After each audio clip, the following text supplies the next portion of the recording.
your identification. What did you say? I'll tighten those restraints. Scavenger scum. We don't need to see his identification. I will remove these restraints and leave the cell with the door open. My lord. Gentlemen. My lord. Gentlemen.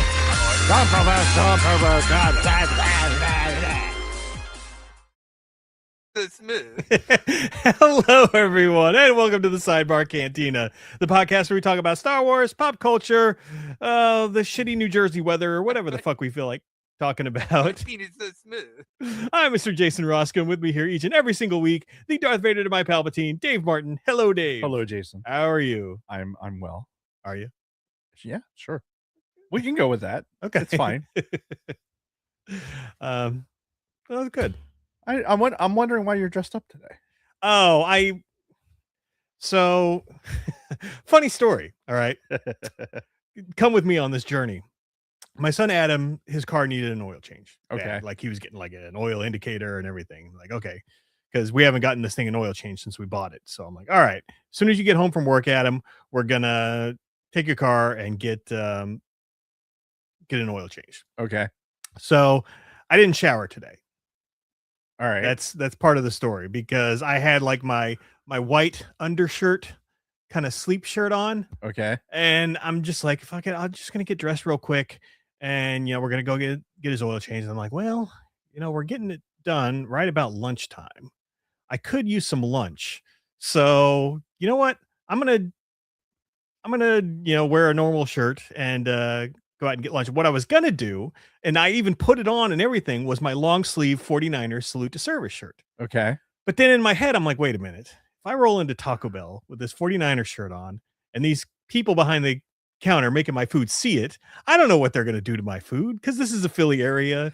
And, the Niners are the last team that the Eagles played last season.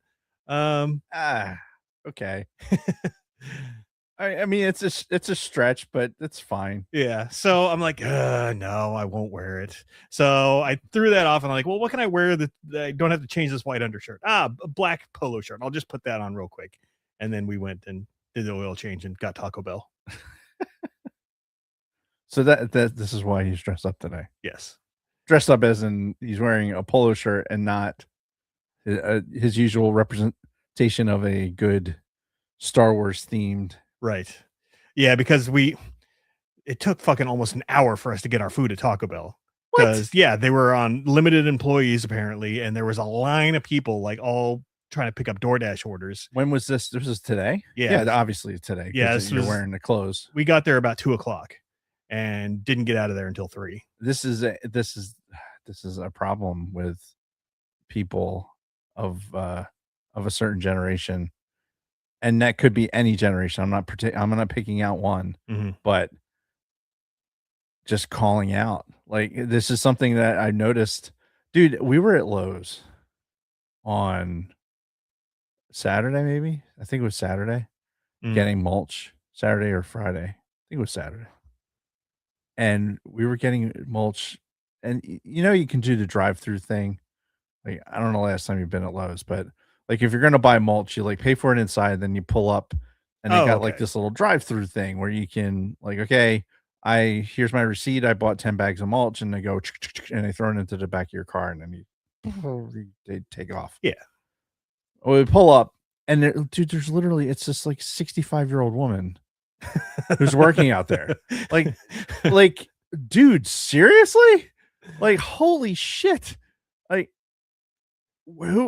how many people would have had to have called out to be like, all right, Linda, it's you're the one that's going to be out there tossing fucking mulch into people's cars. Wow. That's just like, wow. Okay. This is, I think people, the propensity of people to just be like, you know what? I don't give a shit about anyone else. I don't give a shit about my responsibility for people that have to work with. Fuck it. I'm calling out. Yeah. You know what I mean? It's just like, gosh, fucking. It's just different. Yeah. It's just different. Yeah, I hear you. It's the weird world we live in right now. waiting an hour for food at Taco Bell. I would have left after no, an hour. You could have went to Applebee's for fuck's sake Yeah. and probably spent as much money and got closer to real food. Yeah. Taco Bell's real food. It is to me. I love Taco Bell. It's definitely highly consumable. Yes, it is. And it does convert to energy.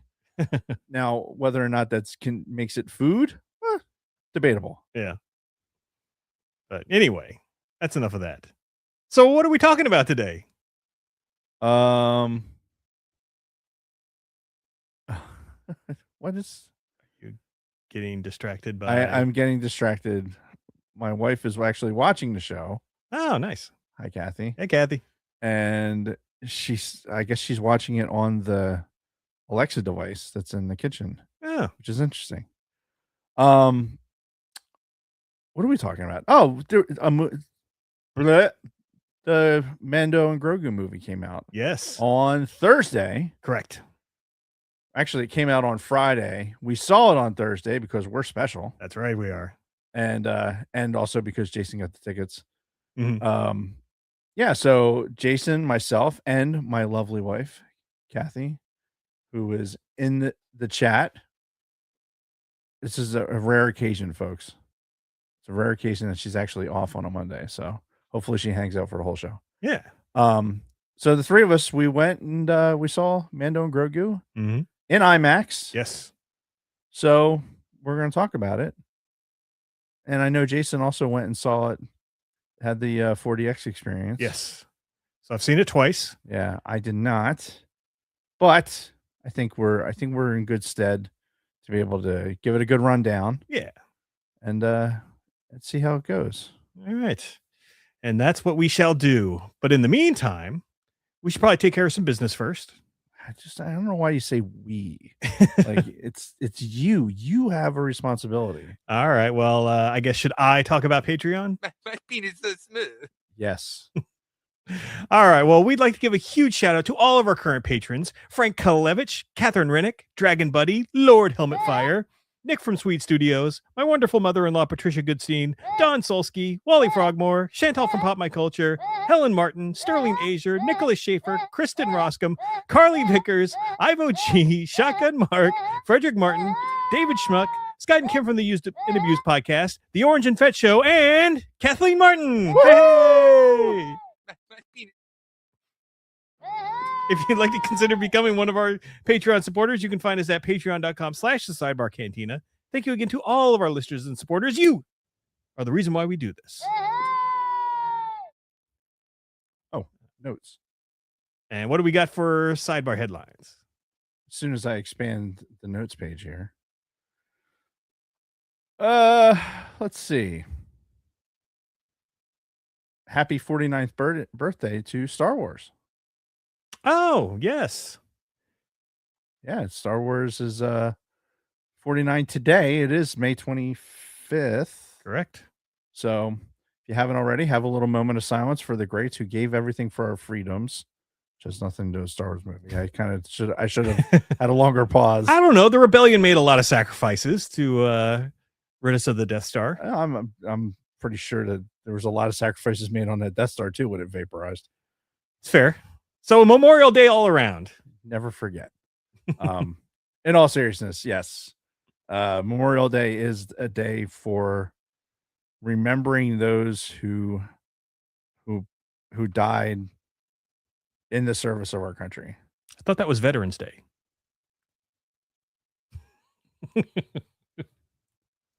Sorry. No, Jason, it is not Veterans Day. But thank you for your service. Mm-hmm. That is a common thing, and it's a common thing we get as veterans too. And but today is more about thinking about those who died in the service of our country. Veterans Day is for us to go get our free food and stuff like that. 10% off at IHOP. Or a free breakfast at someplace or free lunch at Applebee's or wherever. Yeah. That's November 11th. Mm-hmm. That's not today. Not today. Today is Memorial Day, and that's so. Yeah, enjoy. For those of you who can, if you have most of your towns are going to have some sort of remembrance thing. I know ours did. Mm-hmm. So go and participate in that if you can, and then enjoy your barbecue. Because it's a day off, and we, as Americans, we spend too much time working anyway. Yeah. So, we fought hard for you, and a lot of people died for you to have that barbecue. So fucking enjoy it. Yeah. Anyway, that's it. It's all the headlines. It's all the headlines. All right. 49 years 49. for fucking 40. 37. My girlfriend sucked 37 dicks. In a row? Plus 12. Yeah. So, I mean, you know what that means is now we're on the countdown to the 50th anniversary and all of the hoopla that's going to go on around that. Because we've got the reissuing of the original movie. Yeah. In theaters, the theatrical cut of the original movie in theaters. Allegedly. Yeah. I'll believe it when I see it. I mean, that came straight from Lucasfilm. So I will believe it when I see it. All right. Fair enough. You know what also came straight from Lucasfilm? What? The re-releases of the 3D movies that were going to come out. That is true. And that never happened. Yeah, I blame the Disney buyout for that. Well, I mean, yes, but I'll believe it when I see it. Right. So the lesson is they have backtracked on their own announcements in the past. So big facts. All right. Fair enough.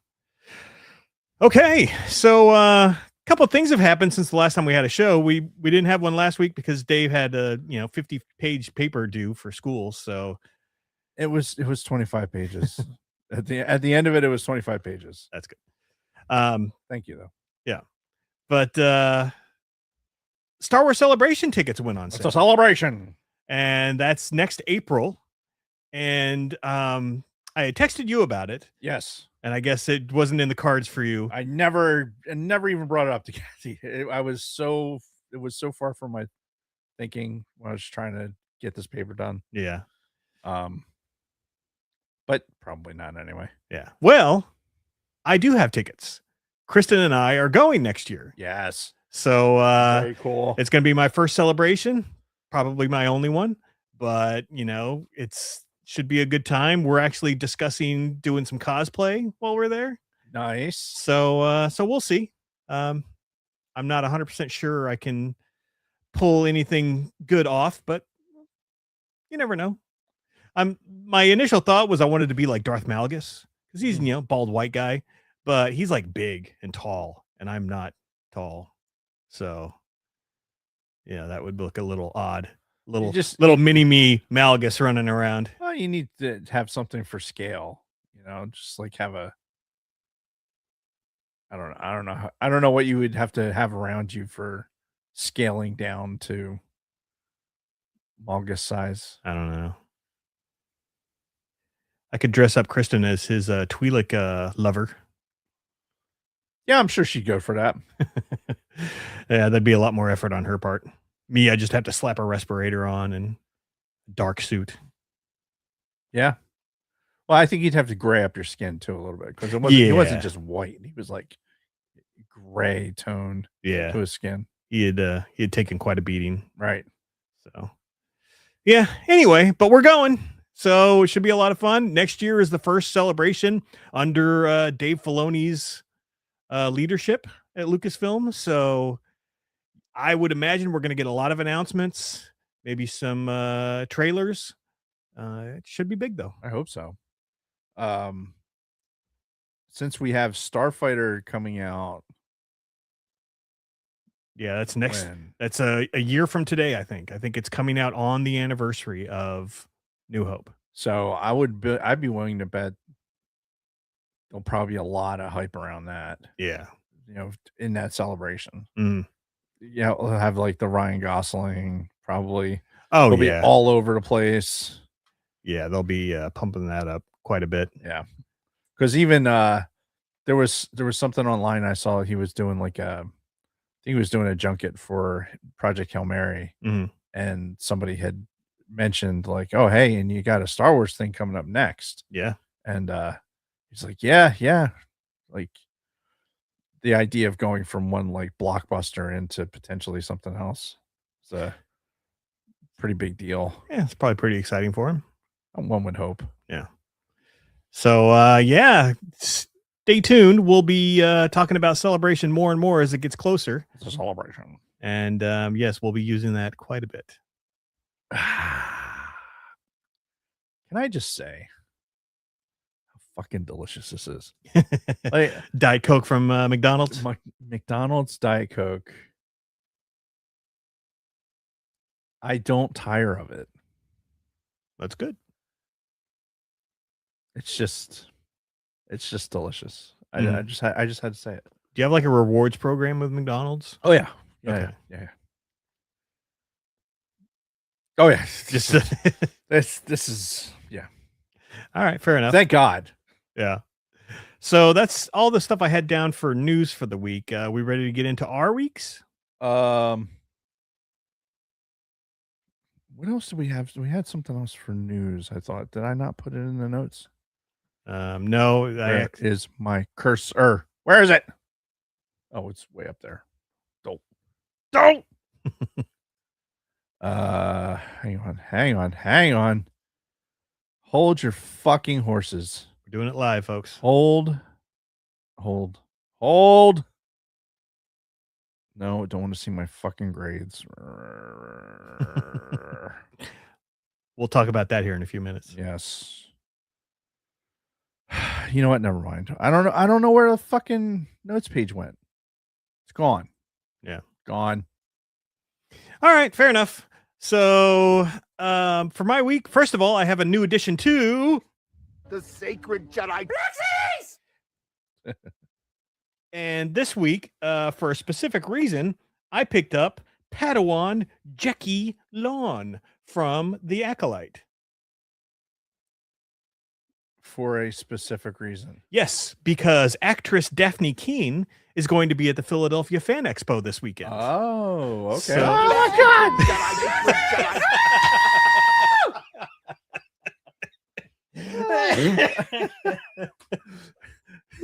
He dropped it on the soundboard. Daphne went ahead and gave us the full Monty. Yeah. Now, unfortunately, if you look close at the figure, it doesn't really look a whole lot like the actress, but I'm still going to get it signed anyway. Yeah. I think they did this one a little dirty, because they've gotten some really good details in some of these Black Series figures. Yeah. But this one is just one of the so-so ones. I mean, it's not a huge character and not one of the most popular shows. So Yeah. maybe they were like not putting out their best effort. Mm-hmm.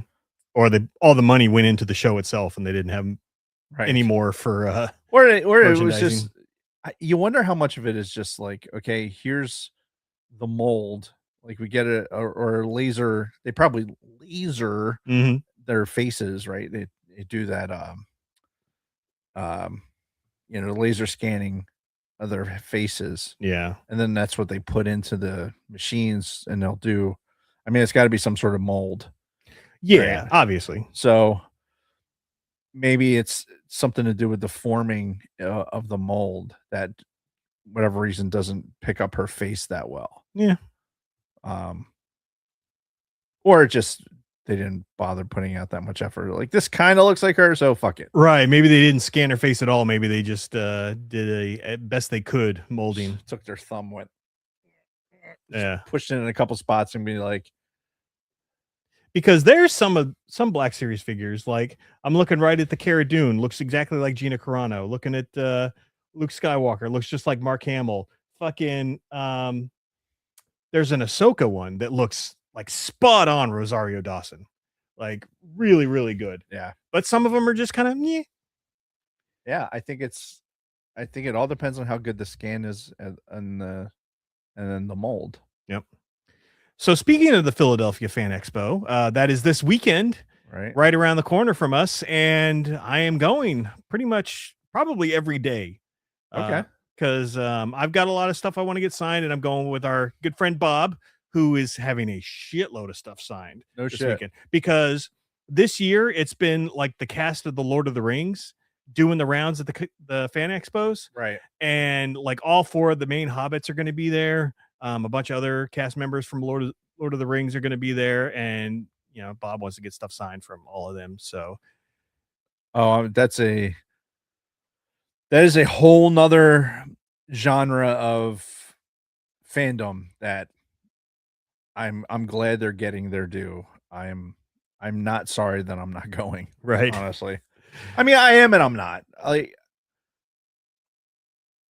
think we talked about this before. There was nobody that was like blowing my hair back that I was like, oh man, I really want to go. Mhm. To like see this person or do whatever. Yeah, Like honestly, if it wasn't for Savage, like Adam Savage being at the one, I don't know that I would have went to that one. oh yeah, That was probably the thing that brought me into that crowd and actually got me to cosplay was the fact that he was there. yeah. It's going to take a draw like that to get me to go. The seal is broken, so now at least I know what it's like. Right, you know what to expect. Right. So it'll be easier to go to the next time. Yeah. But it'll take something like that for me to go. Yeah. And I'm not a Lord of the Rings guy. I'm just not. Yeah. Stephen Colbert, I am not. So let you guys. I'm glad there's things out there. There's still Star Wars representation, like you said. You have her. There's a handful of others, right? Yeah. So they just added Tamora Morrison Nice. to the lineup, so he's going to be there. Nice. Manny Giacinto is going to be there, also from the Acolyte, the Stranger. Didn't you see him? Yeah, we saw him. I think it was last year in Philly. Okay. But I didn't have anything signed from him at that point because I didn't have the Black Series figure. I have the Black Series figure now. Nice. So I'm actually getting it signed this year. Nice. And then I'm definitely gonna get Tamora Morrison's signature on at least one Black Series figure, if not more, because technically he could sign all the clones. Right. Well, how many clone troopers do we have though with their helmets off? Very few. I do have some. But I think what I'm going to do is I'm going to have him sign a Boba Fett. Because there's a Boba Fett without the helmet on, right? That looks just like him that I'm going to have signed. I have that one, and yeah, I'll figure it out before this weekend. Yeah, that'll be a good one. Yeah, and then there's also a lot of Star Trek personalities that are going to be there, specifically from the Next Generation, right? So like, I may consider seeing like Brent Spiner and Jonathan Frakes. That's Riker cool. and Data. I wonder, like, have you caught any of their podcasts at all? No. It's actually it's really good. Is it? Yeah, I think it's called oh shit. I was about to say Between Two Ferns, but that's completely different.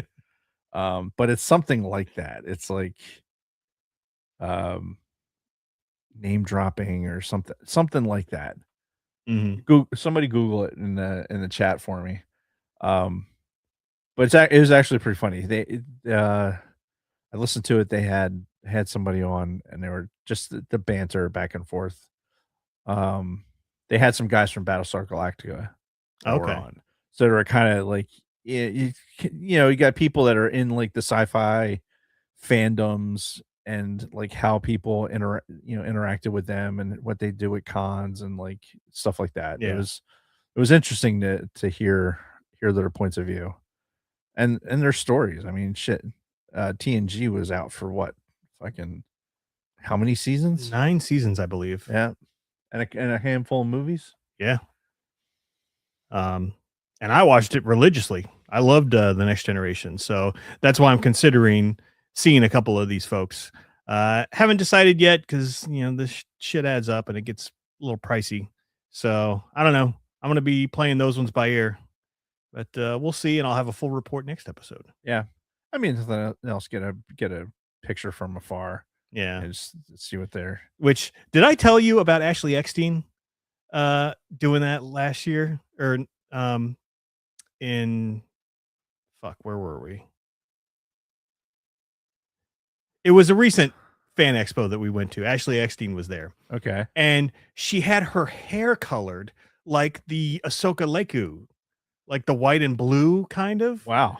So she was really into it. And I'm at the like a couple booths over waiting for one of the people we were seeing, but I pulled up the camera, zoomed in to take some pictures.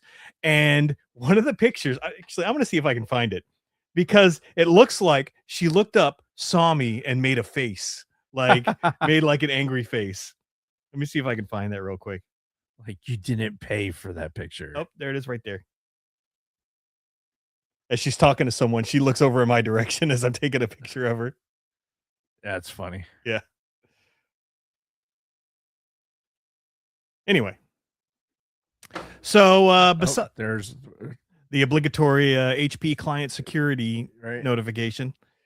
Besides the fan expo, I have been home alone for the last week. Call me Kevin McAllister.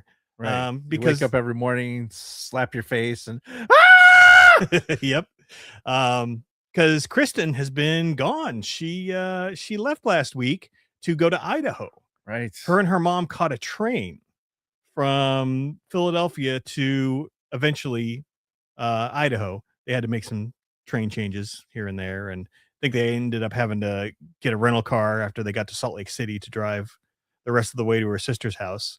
But she left about a week ago, and it sounds like an adventure. And she's going to be gone for another week. So yeah, I've been home alone with the boys. It's been, so I can confirm that the place is still standing. Yes, it hasn't burned down. Hasn't burned down yet. Yeah, and although I know that we will have to take a break at some point. Did you set a timer? No, but I mean, really, it's just any time we would normally take a break about halfway through. All right, fair enough. So Jason can go in and take care of some chores. Yes, specifically moving laundry over. Right. I'd like to have some clean bed sheets and blankets before I go to bed tonight. And underwear, considering that you didn't shower today. Right. How does one do that? Not shower? Yeah. It's rare. Like I feel like every day I have to shower before I leave the house. Right. Like I don't ever leave the house without showering. Very rarely. Today was one of those rare exceptions. But normally I don't ever. Right. Like I just feel unclean. But people do it. How do they do it? There's people that don't shower for days. I know. How do they? It beats me, man. Those people have never had showers denied them. That's the thing. Yeah. Like they've always had the opportunity to shower. Right. They chose not to. Yeah. You need to put them in a situation where it's like, oh, you can't shower for the next 14 days. Mm-hmm. And now let's see how much you want to shower at every opportunity. Yeah, pretty much. Because we've been there. Yes, we have. Even in our cushy Air Force existence, we have had those opportunities. Sleeping in the woods for a week and not getting to shower, and sleeping in a fucking shelter for. Oh God, the shelter! I didn't even think about that one. Dude, the when they finally put us in that building that had it had a shower in it, but the shower heads were like at nipple height. Yes. And it trickled out water. Like for whatever reason, there was no water pressure. So it just trickled out water. So you were still essentially taking a wash basin bath. Yeah. But at least it was not standing inside a closet. God, I don't know. It's triggers. Yeah. Showers are triggers, apparently, for me. Yeah. But yeah, I don't get it. But yeah, clean clothes for sure. Mm-hmm. I couldn't put on. I can't. I'm a fucking weirdo. Like, I mean, we know this, right? You, the listening audience, you know this. It's 9 years of me being on this fucking medium. You know I'm odd. Well, and we know about your shower habits Right. also because we've talked about it before. The fact that I can't, like, I took off a pair of socks earlier, and they were dead to me. Like, once socks are off, doesn't matter how long they were on, Mhm. they're dead to me. Like you won't put them back on for Nope. any reason. Nope, they are soiled. Mm. They might as well go into a burn pit and fucking be gone. I will not put them back on. I will go and find fresh socks. Okay. Like, I can't rewear socks. Hmm. It's just a thing. Even Just- if it's only for, hour or two or No, absolutely not. wow. Okay. Like, they have to be. If you, all right, I'll put it to you this way. If you aren't confident that you could take that sock and smack it up against your face and take a good, then you're not wearing it. Wow. Okay. I guarantee you, it's something that's been on your foot for a fucking hour. You're not doing that. Oh, hell no. Yeah. So, yeah, I'm not, and I am not doing that either. I don't. No, absolutely not. So, yeah, and it just, I don't know, just weird. I don't know, first world problems, I guess. Yeah. I don't know. Oh, that reminds me because we've had a lot of rain lately. I had to step outside for something and I had socks on and my socks got a little wet on the bottom and it immediately made me think of you because I know we've had that conversation Oh, before. The wet socks. God, there is. Blech. Ah. Ugh. Blech. Nope. Can't help you. Can't do it. But anyway, Talk about something else. Oh my God. well, that's Poor all Sarah. that's all I have to talk about. I'm home alone, miss my wife, and still ain't gonna see her for another week. So just got to deal with it. Just got to deal with it. It's gotta be weird, right? When's the last time you've been separated like this? For this long? Yeah, Not since my flying days. that's crazy. Yeah. There've been like, one or two nights here and there for like fan expos and things like that. Probably while you were at school for Oh yeah, my cyber school. cyber school is Yeah. probably the last time. Yeah. That was 9 years ago or Yeah. like ish. Yeah, because we were, sub hundreds at that point in the podcast. Yeah. Because I remember while I was away, we did a big thing for our 50th episode. Ooh. Oh, it's so funny. Yeah. Um, You know what's funny too is, we have a king size bed and I'm always kind of jammed on my half of the bed. She's always jammed on her half of the bed. Now that she's gone, I have this opportunity to spread out, but I don't. I still sleep kind of like jammed up on my half of the bed for some reason. why? I don't know. Why you have a king size bed? Yeah. You have 2 dogs Mhm. that are And they both sleep on me. the size of like my arm folded like this, Uh-huh. and you're in a king size bed, and you're between you and Kristen, neither of you are touching 5'8". Right. So I don't understand how so much of the bed could get taken up. Like I feel like there isn't a configuration on there that you could possibly take up the entire bed. You mean between the two of us and the dogs? Yes. Well, I'll just say that we had a queen before, and the Uh-huh. queen was not enough. That's why we upgraded to the king. Right. Well, I mean, as somebody who has a queen, and between Kathy and an 85-pound dog and then a now 50-pound golden retriever, Mm-hmm. and then my fat ass sleeping on as narrow as I possibly can on the edge of it. Uh-huh. Like I dream of a king size bed, but I just can't imagine like why you would have to be like scrunched up. Like you'd have to send like fucking smoke signals over to the other side of the bed for like, hey Kristen, wee, wee, like How do you even communicate that distance? Like, I don't know. It works for us though. So funny. But anyway, so it's my week. That's your week now. Dude, I literally I closed the notes on my side. Mm-hmm. Oh, I found it. Yay. Oh, so I turned in that paper. That was last week. Yep. And so this semester's pretty much over. Another one down. Excellent. I feel like every semester I'm halfway done. Mm-hmm. It just is that it's that moving goalpost. Like oh man, I gotta be halfway done. Like there's Right. only this many classes left, and then I look and I'm like, how is there this many classes left? Like there's like no classes, but yet there's all this time. Mm. So it's like I question my life choices. And I got my first B. Oh boy. I'm like I haven't gotten a B in 10 years. Yeah.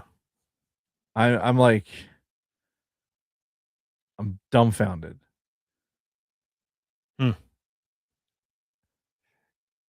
I legitimately don't know what to do with myself. Like I'm like and it's ridiculous, right? I know it's ridiculous. Holly is 70 pounds, just fluffy. Right. I gave Holly some of my weight. That's what made her 85.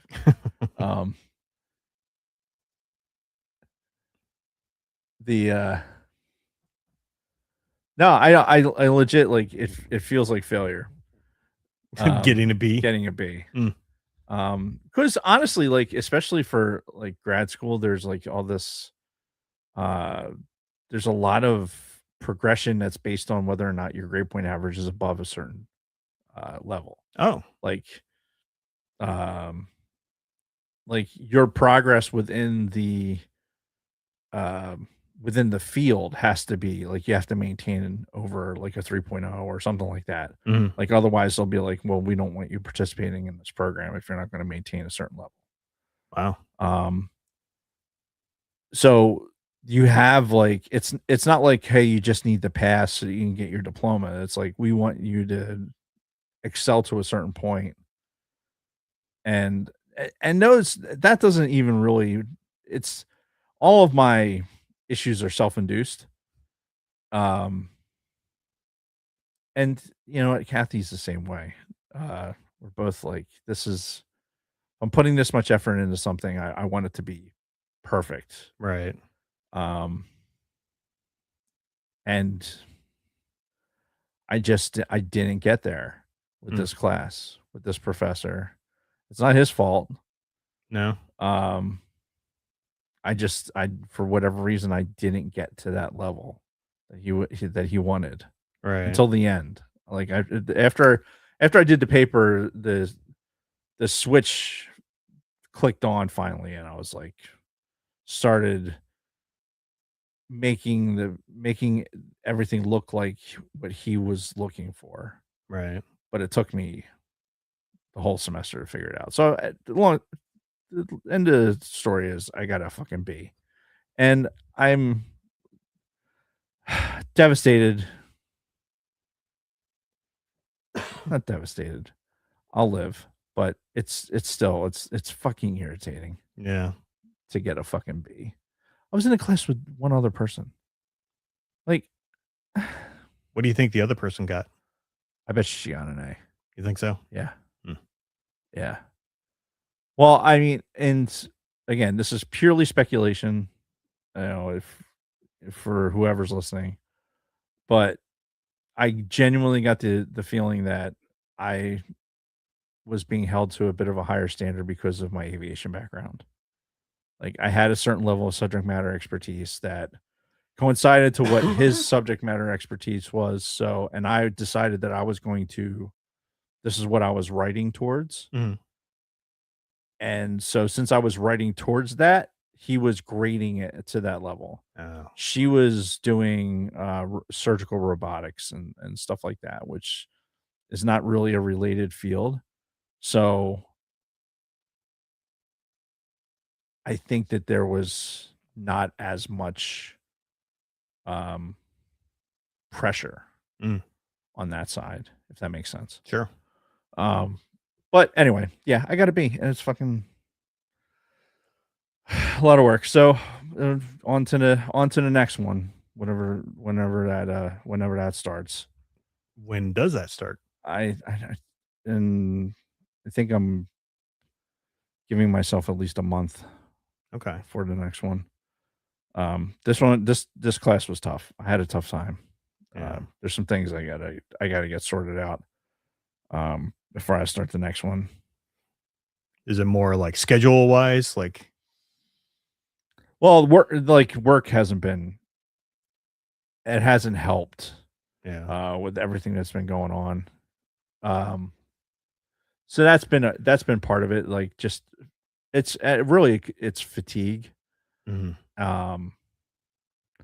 Because by the time I get home from work, I'm so fucking tired from looking at a computer all day and having to problem solve. Like, Mhm. my day is nonstop, just problem solving, which is I'm happy for it, and that's what I'm good at.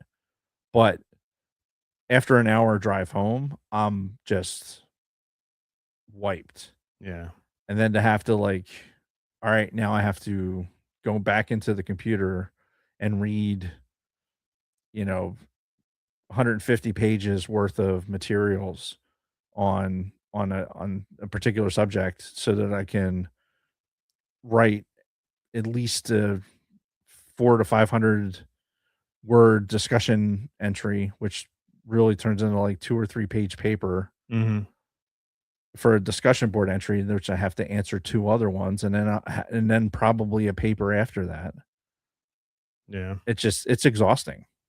So I got it. There's a balance there that I got to figure out, and it's just harder to do the older you get. Yeah.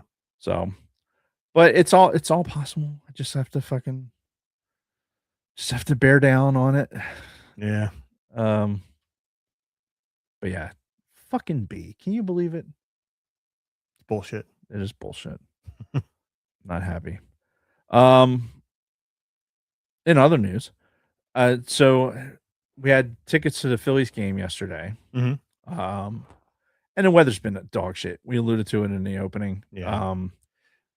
It's just been nonstop rain. The Phillies have been playing like in the rain these Oh, have past they? like couple of nights, like just in the steady showers. They've been like out there playing, which is like just Mm. so awful. Yeah. Um, but knowing that it was supposed to clear up somewhat yesterday, I was like, you know what? I knew the tickets weren't going to sell. Like, it didn't make any point to sell them because we had a function that we're going to that I'm going to talk about here in a minute. Um, later in the day, and I'm like, you know what? I'm just going to go. Mhm. I'm just going to go. Like, Kathy was tied up; she had stuff she had to do. So I'm like, I'm just going to go. You just went by yourself? Just went by myself. Oh shit. Just like I just felt like going by myself Yeah. just to wander around the ballpark. And yeah, I don't know that I've ever done that. Yeah. And it was interesting. I mean, it's more fun when, I'm, making Kathy laugh or telling you about, just some histrionics with the fucking ballpark or, with doing whatever. Mhm. Um, that makes it part of the experience. Yeah. But just like kind of walking around and absorbing everything that was going on, um, it was a different perspective I bet. for sure. Yeah. Um, and I ended up, unfortunately, I left in the 5th inning, so I missed a fair amount, and the Phillies ended up losing, unfortunately. But yeah, it was an interesting experience, like Yeah. just going to the game, and I'll tell you, it was kind of like what happens when I'm listening to the game during the week, because I think I've said it a million times on a podcast. I refuse to give Comcast any money, Yeah. which I see that, and then we're paying for a Peacock thing. And that's Peacock is fucking Comcast. Right. Bastards. But that's not, they won't give you Comcast Sportsnet just through Peacock. So I listen to the games. I'll put them on in the background, do whatever. Yeah. So being there in the ballpark by myself, where I was just my own monologue and kind of like doing my own thing, it was more like listening to it. Okay. So it was neat. I didn't even go to my seats though. I just I've found standing room and just kind of, found the best spots. And that's the beauty of that ballpark is like you can walk around and find a spot. You can stand there and watch for an inning and a half and not miss anything. Right. And go to concession, come back. Like you're not ever going to miss a part of the game. Right. It's always being given to you. And that's a great thing about that ballpark. So when you get the opportunity to do something like that, I would recommend it, because it was an interesting way to take in the game. Yeah. Well, we've got our game, in about a week and a half, next Wednesday, the Star Wars Day. You got that game. Remember, I'm not going. Did you tell me this? I thought so. Isn't that a day that I can't go? This is the first I'm hearing about it. You live in the house of lies. Hang on. What day is it? Wednesday the 3rd. Hang on. The one I bought the tickets for. And... Yeah, I thought you were taking the boys. No, I was taking Ben and you.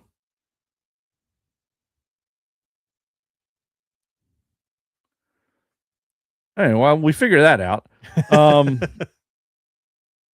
The other thing I had to do on Sunday, the other thing I had to do on Sunday was a birthday party. We'll rewind. On Saturday, we went to my nephew's bridal shower. We, meaning myself and Kathy. Yeah. We, including myself, a dude at a bridal shower. Right. I've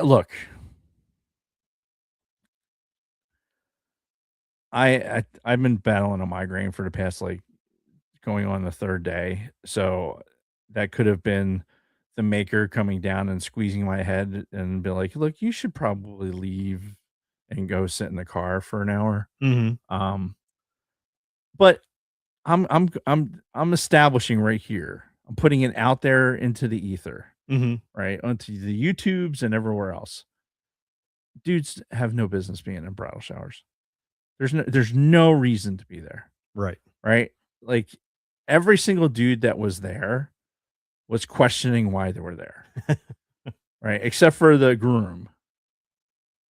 Everyone was just like, why are we here? Do even grooms normally go to bridal showers? I don't know. Because I would have never have even thought about it, because I've never been to one. Right. Exactly. Although we were there and I'm like, wait a minute, this is my second bridal shower. Technically, because I took pictures for one. I was the photographer for one. So technically I was at a bridal shower. But I was at a bridal, and the groom was there for that one. There's a fucking dog hair. It's right in my field of vision. I don't know where. Anyway, dudes don't belong at fucking bridal showers. Like the little games and all this stuff, none of that is geared towards testosterone. Yeah. It is all it's all cute stuff that girls can get excited about and oh wow, this is so cute, blah blah. I don't care. Don't care. Don't care who initiated the first kiss. I don't care who's messier or who's the better cook or any of that bullshit. Don't care. don't need this level of fucking detail about their personal lives. Mhm. Don't care. Yeah. Right. This is not a dude thing. Yeah. This is for girls. Enjoy yourselves. Hence the bridal shower. Right. Enjoy yourselves. Have fucking champagne and mimosas and fucking drink wine and do whatever. Mhm. I will gladly drop you off and pick you up. Nephew. Yes. What did I say? I'm being corrected via text. I would gladly drop you off, but not. I don't need to be there. Right. Like it's just not a thing. It's just not a thing. And I would argue that the bride should have their own thing. Right. Guys have the bachelor party. Girls have the Well, bridal shower. this is completely no. It's a completely separate thing. Like bachelor parties, bachelorette parties, doing whatever. That's the bridal shower is an opportunity for like this particular, like with the games and the like. It's that. Mhm. It's that. As, even baby showers. Like, have you ever been to a baby shower?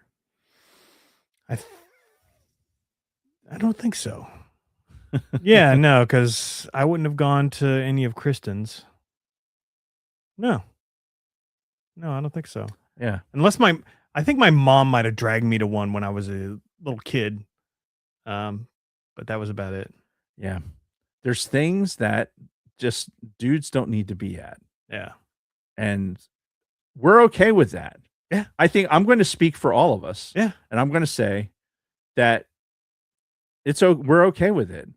And Kathy's telling me it's a new thing that dudes are going to be involved in it.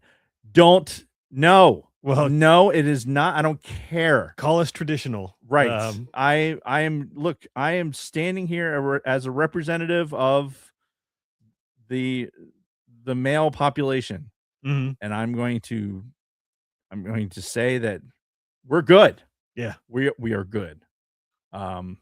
We don't need to be invited. Yeah, and I guarantee Thank you for the invite. Thank you for thinking of us. However,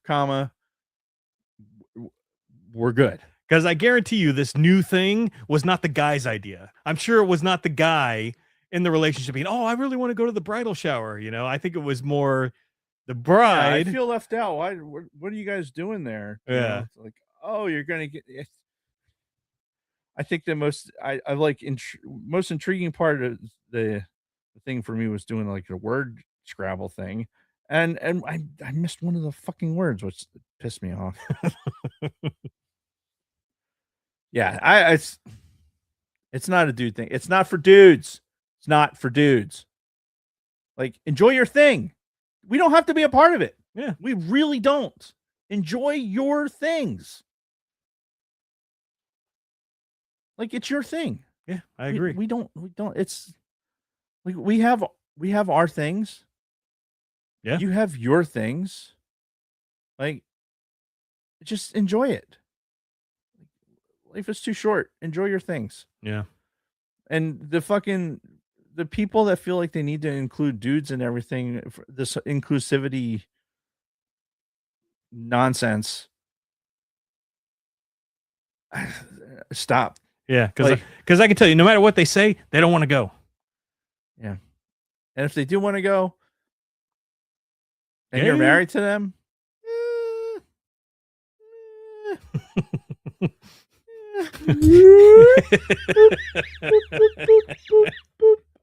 I'm just saying. Yeah. I'm just saying. Dudes don't go to bridal showers. On that note, that's all I have for my week. All right. Well, let's take a very quick break and Okay. come back and talk some Mando and Grogu. Oh shit! Let me get set up here. I just I got to go move some laundry really quick. This way I have clean bed sheets and blankets before I go to bed tonight. Every time you say bed sheets and blankets, I think of bed knobs and broomsticks. Media assets. Here we go. Oh, Brian makes a good point. He doesn't force his wife to go deer hunting with him. Exactly. It's just don't make it an inclusive thing that now we feel obligated to go. Right. Right? It's like, all right, the expectation is that we go, and then we go, and the thing is not adjusted for a male audience. No. Now it's just us observing chick stuff. Like there was nothing in the presentation. It was like, oh well, here's stuff for guys to do. Like, here's being inclusive in that. Mhm. Even the stationery and all that shit. It was a fucking it's a thing for broads, and they just need to keep it. Yeah. Anyway, do your thing. Before I get myself into more trouble, do your fucking thing. All right. Well, we're going to take a very quick break and be right back talking about Mandalorian and Grogu after this very quick word from our sponsor. Colt 45, it's a dynamite taste, it's a grin, it's a groove, it's a blast. Colt 45, it's a dynamite taste, it's a win, it's a definite blast. Colt 45, and loaded with dynamite taste. So grab one, down one, get yourself around one. Colt 45, malt liquor, Colt 45, it's a dynamite taste.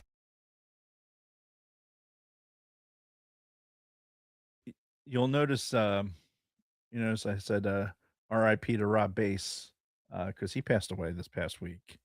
I think every Gen Xer, or even anybody of this generation that's listening to this now, knows who Rob Bass is, because that is like a staple.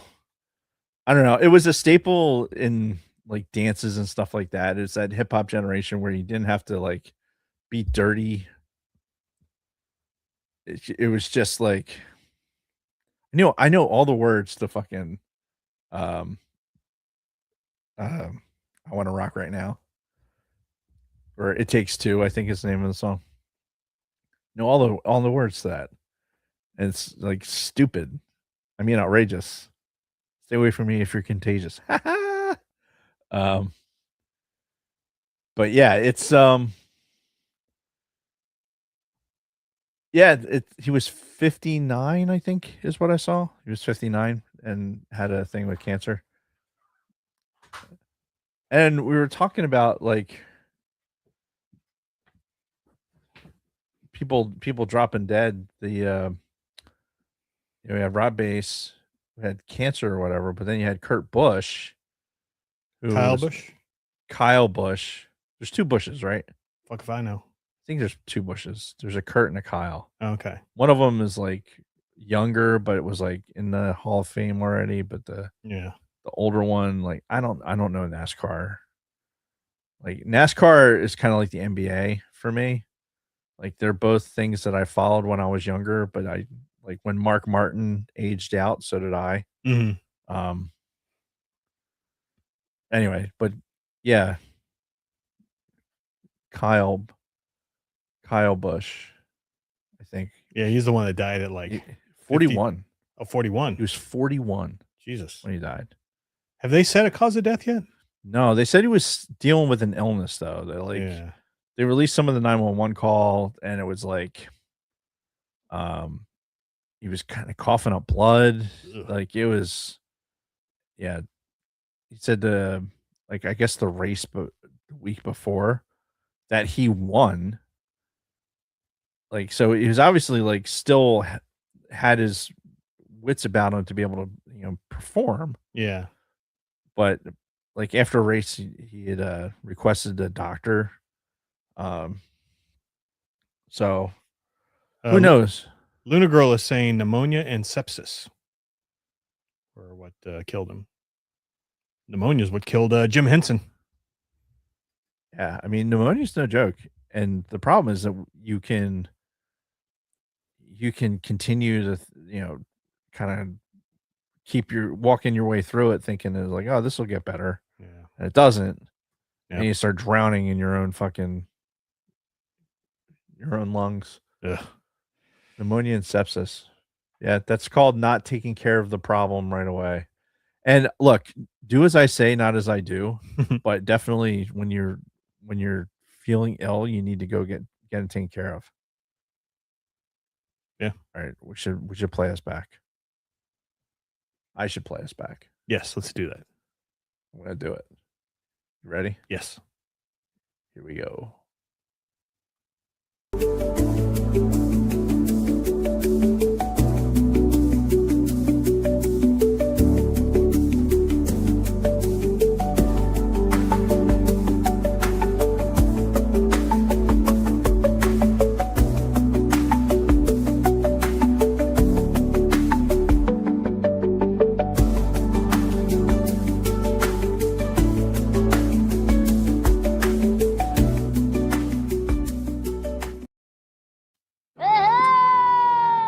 And we're back.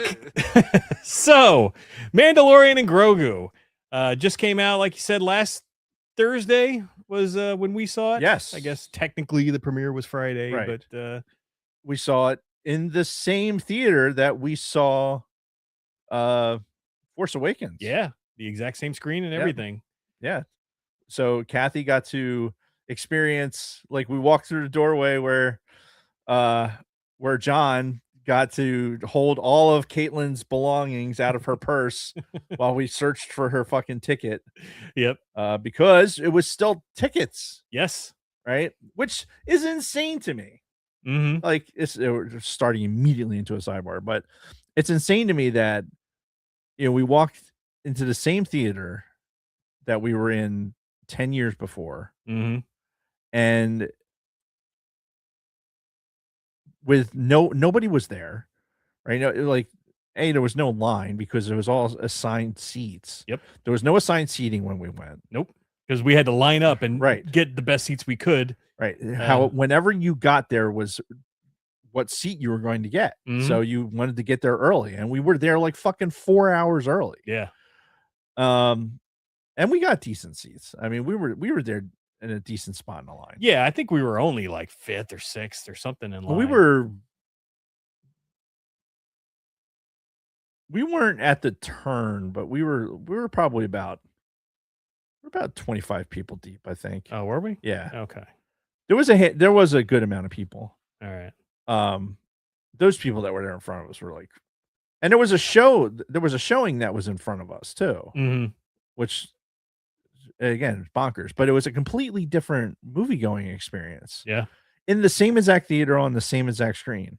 Yeah. And this time we fucking, boop, boop, scan fucking some barcodes, grab some fucking popcorn, and bloop, go into our fucking reclining couches Yep. to watch the same fucking screen. And it's just mind boggling. Yeah. That this is where we are. And yet interesting that we've gone to that and you're still not, like, you've made the movie going experience into something that, yes, it's comfortable, but it's also not exceptional, if that makes sense. It's not like, oh my God, this I'm going to the movies, right? You're not getting an entire experience out of it. Like, especially our experience, right? We just boop, boop, boop. We walked in and fucking cruised right into the fucking thing. There was no like pump. There was no like, hey, there was nothing. It was just like, hey, you're just going to go sit in somebody else's couch Yeah. and fucking go watch their big screen. Mm-hmm. And I think that's part of what's wrong with movies in general right now. It's like you want people to get into the theater.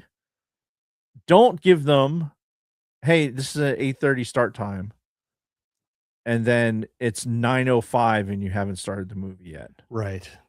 Yeah, the amount of commercials before the movies is getting fucking ridiculous.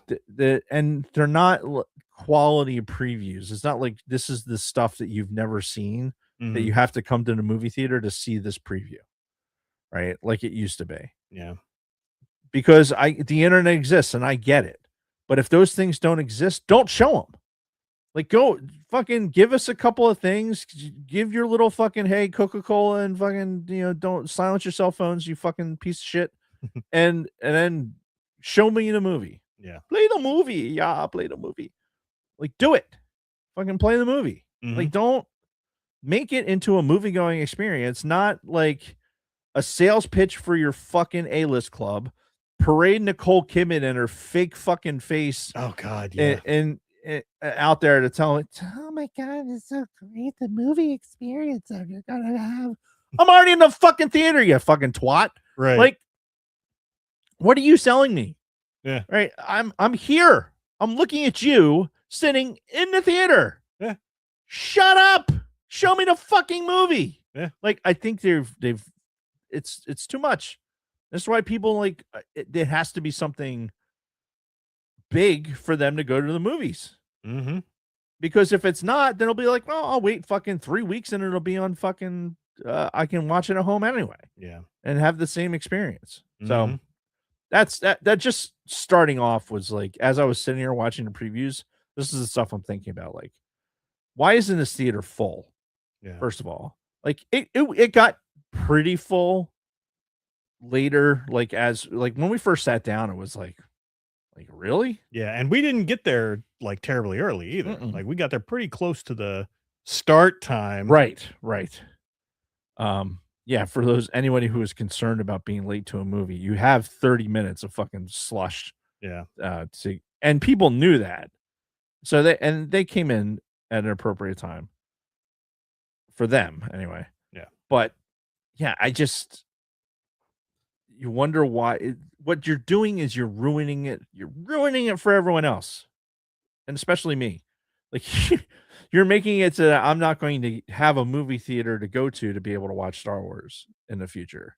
Right. Like you're turning it into the drive-in, whereas like maybe there's one drive-in in the entire state that you have a limited amount of movies that they're going to play.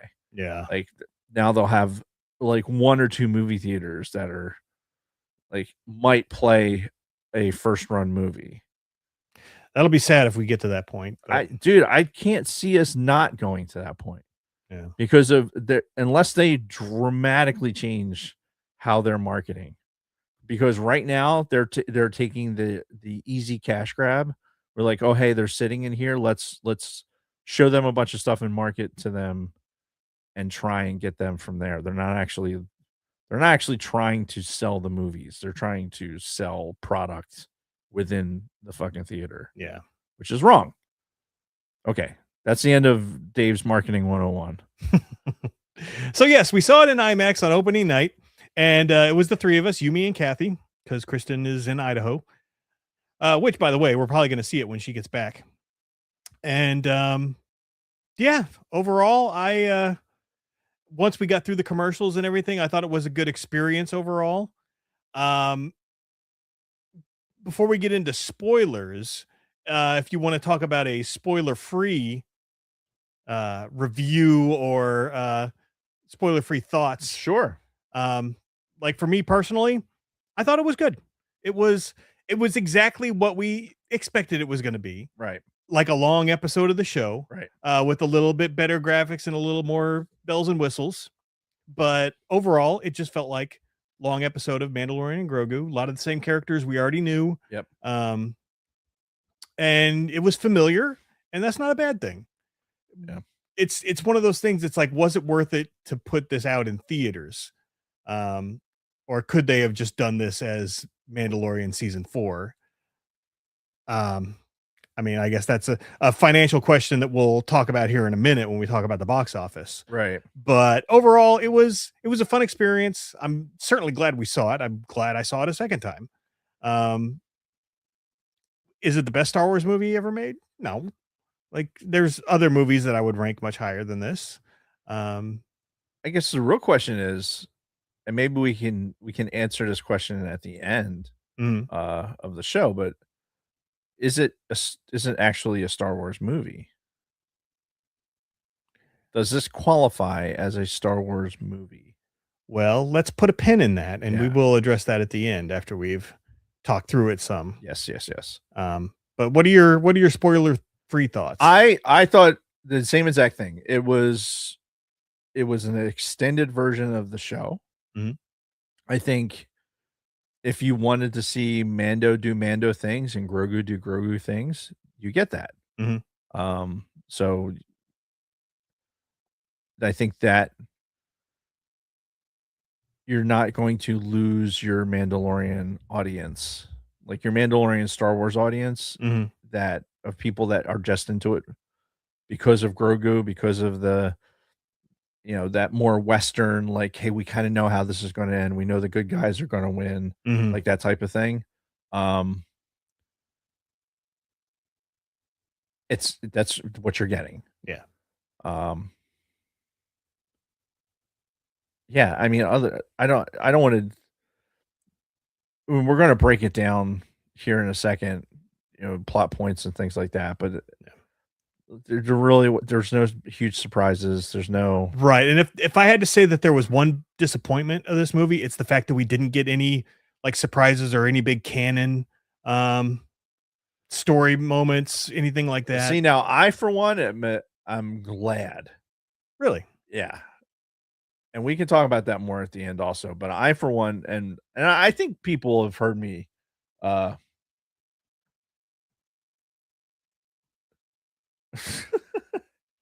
YouTube rejected my comment. Oh, that's fucking hilarious. I said, yeah, fuck that broad, and YouTube rejected the comment. That's funny. Wow. We should not be. This is our show. We should be able to allow whatever kind of comments we want. Oh, YouTube rejected it. Fuck YouTube. Yeah, I said it. So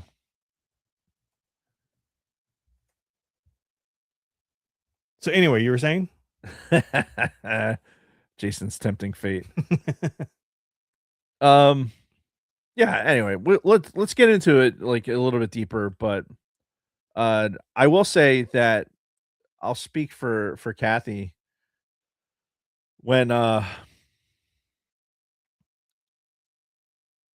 we got out of the theater. I asked Kathy what she thought, and she actually had brought up a couple of like finer points that I think we can hit when we get deeper into the movie, but I think that she overall was pleased with it. Okay. And she is that Mandalorian. Like she was willing to go see it because it was Mandalorian and Grogu. Yeah. That was that. Hey, if we're writing this and we're having the Mandalorian and Grogu, hey, that guy died, by the way. The voice guy. The guy who does his voice. Oh yeah, Bob Kane. Yeah. Right? Bob Kane. I know his last name was Kane, but yeah. Yeah, he passed. Yeah, he was the voice of Yoda in the Clone Wars. He was the voice guy. Yeah, he was, and he was young too. He was only like 50. He was in his early 50s. 53, maybe. Yeah. Yeah. It's like, what the fuck? Enjoy your life. Yeah. Eat that donut. Anyway, but yeah, I mean that whole, man, my fucking brain. This just went. It went like zapped over to that fucking. It's just my voice changed an octave and went, "Hey, wait, that guy died." But the Mandalorian Grogu audience, that's who it was targeting. I think the marketing makes more sense now that we've seen the movie, and now I know that I've watched my wife see the movie, and we're like, okay, this is why they did it this way. Yeah. Because to me it seemed like it was like, this is stupid. Why are they advertising it like this? That's because it's not for me. Yeah. It's not advertising for me as a like a Star Wars, autistic Star Wars nerd. They're not advertising it for me. They're advertising it for them. Right, for the normies. Yeah. So, anyway. And I do want to bring up too, before we get into any other discussion, the reviewers hated this movie. Like if you read most of the reviews for this, like all of these like mainstream reviewers pretty much just tore into Mandalorian and Grogu. I saw headlines like the worst Star Wars movie, and you know, Disney needs to hang up the Star Wars franchise. Oh my and God. you know, they're calling all kinds of doom and gloom. But then I would see a couple of reviews here and there that would say something like, Star Wars fans will love it. Fans of the Mandalorian TV show will love it. And then after watching it, I'm like, yeah, it's for the Star Wars fans. Yeah. It's not for these fucking reviews. It's not going to be fucking Casablanca. You're not going to go to the Mandalorian and Grogu and expect to see fucking Citizen Kane. Right. You know, you got to go into it with the mindset of a Star Wars fan. Right. But that's something that these fucking reviewers just don't get. Oh, because a negative review is going to get more clicks than a positive review. Sure. Yeah. And audience scores have been great. Like if you look at the Cinema Score and Rotten Tomatoes and all that, the audience scores for Mandalorian and Grogu have been very positive. So again, that's that disparity between what these fucking elitist reviewers think of the types of movies that we watch versus. Does anybody really pay attention to the reviewers? I'd like to know, because like I've said it here on the show many a times, like I don't put any stock into what these fucking reviewers say anymore. I still read them out of curiosity and for things like the podcast, but I don't put any stock into that stuff. Like the same shit happened with the last Super Mario Brothers movie. Right. Like the reviewers trashed it. The audience has fucking loved it, and it's made $1 billion. Right. Yeah. Why? Are you writing these reviews to whoever votes for the Oscars?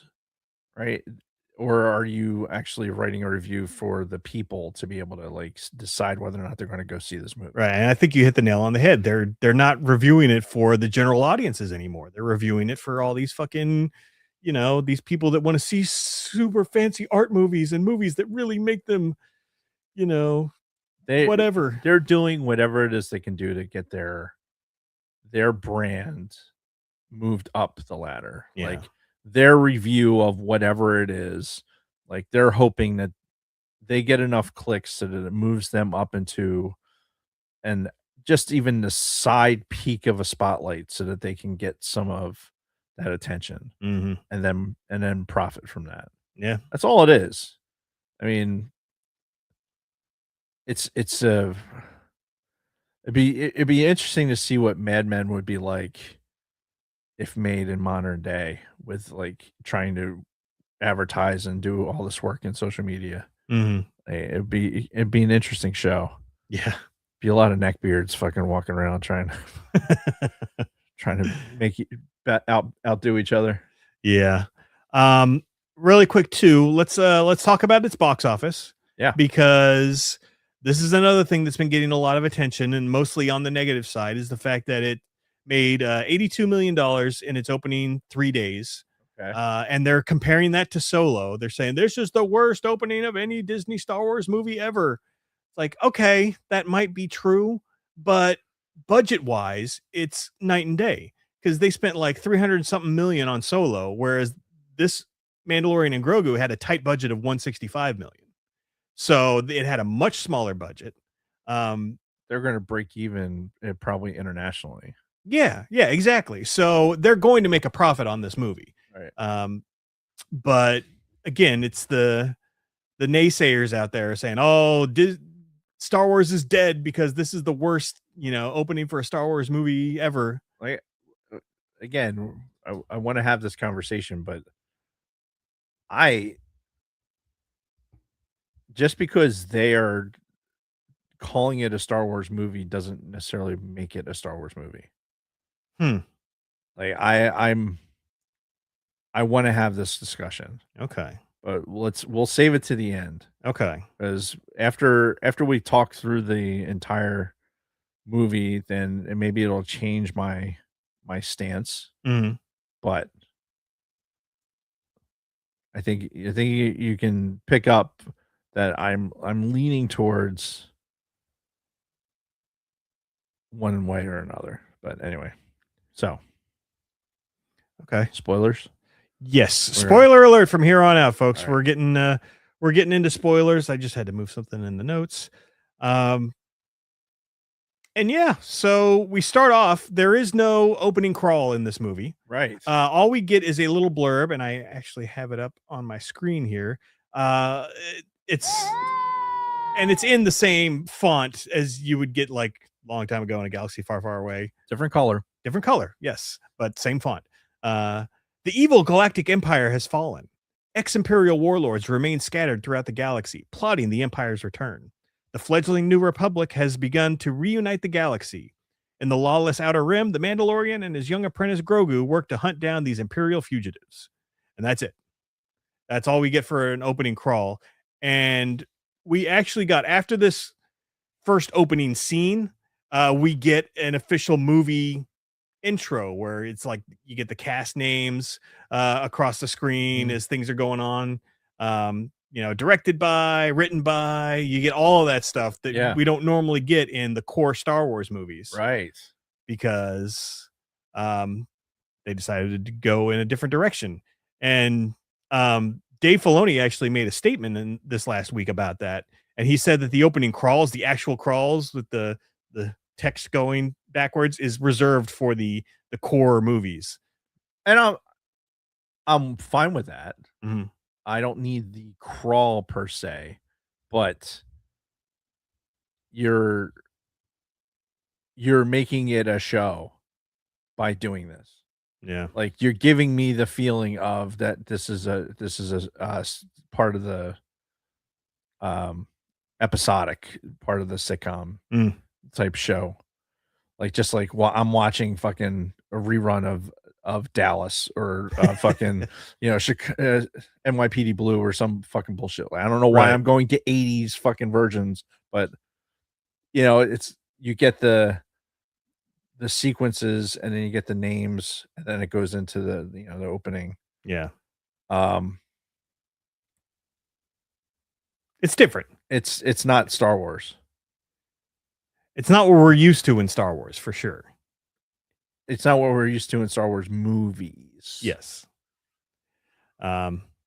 We'll come back to that. And this opening scene is basically, it starts off with one of these Imperial warlords talking to a group of leaders that are under his control, or like leaders of towns that are under his control.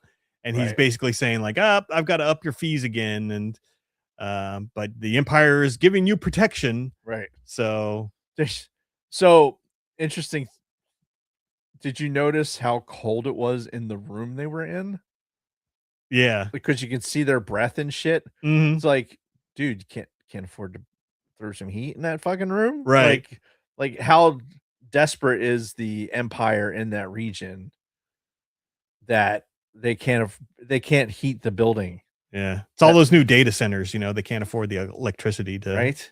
No, because some of us have to fucking be able to make a McDonald's Diet Coke fucking strong meme or a strong sticker that he can post on things. Oh, you did that with AI? Yeah. Okay. Yeah. I use AI for its intended purpose. Making stickers? Yeah. Yeah. Duh. All right, fair enough. How much energy did that use in some data center? I mean, maybe a lot. Yeah. Maybe not a lot. I don't know. The world may never know, but I'm going to do it anyway. Right. I mean, it's there. You might as well. Right. I pay my $20 a month. Mm-hmm. Fuck off. All right. Anyway, so in this meeting, he actually kills one of the town leaders when he even questions, what's going on and how much money they're giving him and how they're operating at a loss. And, he just straight up executes the guy.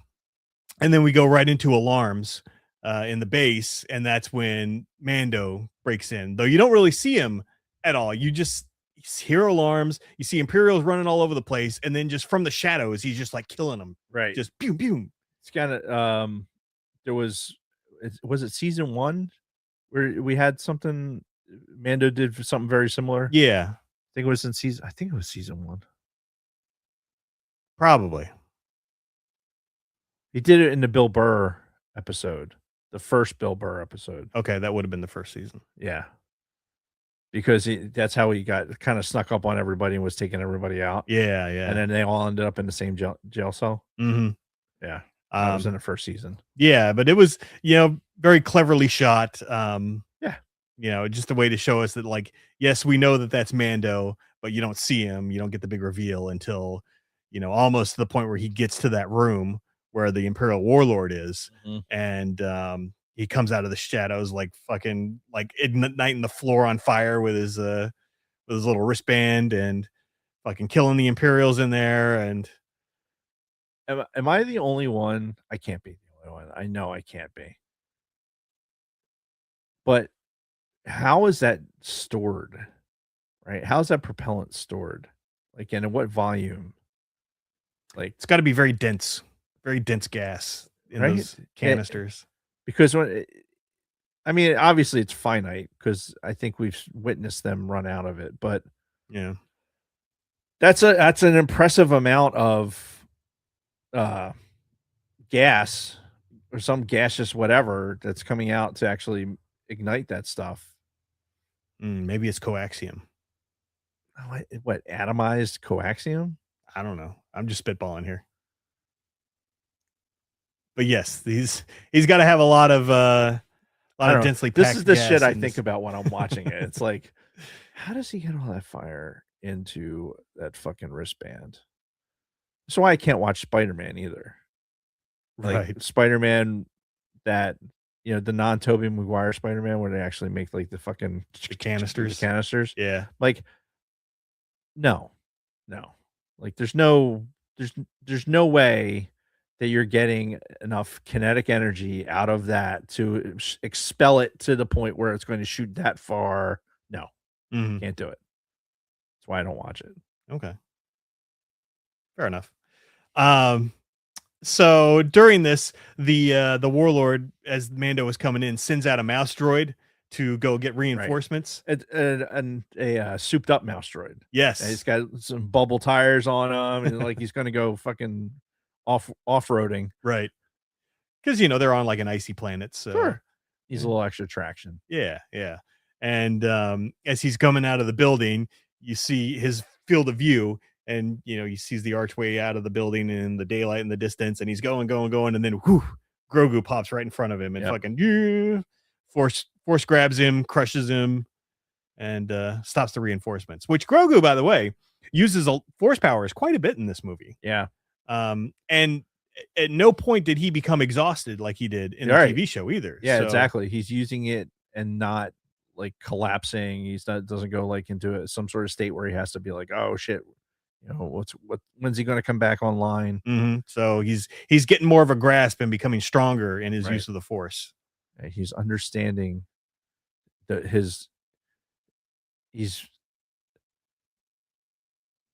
I don't know how he's being trained in the ways of the force without being trained, or this is training that he had already had, maybe Potentially. because that's how the Jedi always talk about it. They make it seem like this is being trained in the ways of the force. This is how you do that. Right. Maybe that's more the Jedi's bullshit. There's a lot of Jedi bullshit. Yeah. So much Jedi bullshit. Thankfully, not a lot of it in this movie, though. Yeah. But either way, Grogu has a much better control of the Force now, it seems like, because he's using it quite a bit and never passes out. After this, everything all right? It's your fans. Oh yeah, on this laptop, probably. We go into a sequence where we see this in the trailers, where there's the AT-ATs that are walking along the side of the mountain. Yeah. And Mando's on his little personal walker. I think that's called an ATRT. Okay. ATRT. I'll go with that. And yeah, somebody fact check me on that. And they're shooting at him, and they're missing him. He eventually has to bail out, jumps into the back of the last AT-AT, and again we get another scene where it's like he's kind of in the shadows and pops out of the shadows and just starts fucking beating the shit out of. And it's a great. I appreciated, like, hey, this is the interior of the AT-AT Yeah. that we've only really seen in video games, Right. right? We see it in Jedi Fallen Order. Mm-hmm. Like he's crawling kind of through the insides of an AT-AT, and then kind of drops into the crew compartment. And it's similar to that. It's like this is a little bit more open than it Mhm. was in Jedi Fallen Order, but the lighting and everything was the same. Yeah. Like the door that opens to what obviously is probably some sort of engine room, what Mando comes out of. Yeah. Like I was just like, oh wow, we're seeing the inside of a fucking AT-AT for the first time. I just thought that was cool. Yeah. Yeah. It was very cool. And he proceeds to destroy the AT-ATs. The Imperial Warlord gets out on a little shuttle that looks kind of like an AT-AT head. He takes off out of the cargo compartment, Right. and we get a great scene where as soon as they realize that the guy jettisoned, they look back and he had set like a ton of Thermal detonators. Yeah. And they're all beeping. Beep, beep, beep, beep. And instead of getting the fuck out, Mando goes to the front to the guns because he's got to shoot this guy down. Right. And Grogu looks back at the fucking explosives as they're beeping faster and faster, and he's like pounding on Mando's head. He's like, I know. He looks back and they're still beeping faster and faster, and he's like pounding on. Like, bro, let's fucking go. It was such a funny scene. Yeah. And it's a great kind of opening because this is immediately giving you, hey, here's some action.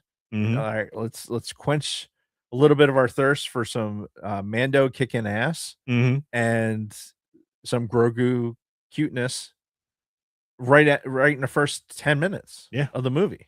Yeah. It was great. It was a great way to open the movie and get everybody invested and interested, and shows us what Mando and Grogu were capable of, and really sets the tone for the movie. Yeah, agreed. And so he ends up shooting down the warlord. He crashes into the side of a mountain. So he was not able to bring him in alive. Right. Which to the dismay of Sigourney Weaver. Right. Later. Which, okay. Why Sigourney Weaver? Why Sigourney Weaver in this? I don't know. I feel like she kind of stuck out too. Yeah. This is, I mean, I'm not going to say that she brought it down. Like she didn't hurt the movie, right? But there was really no reason.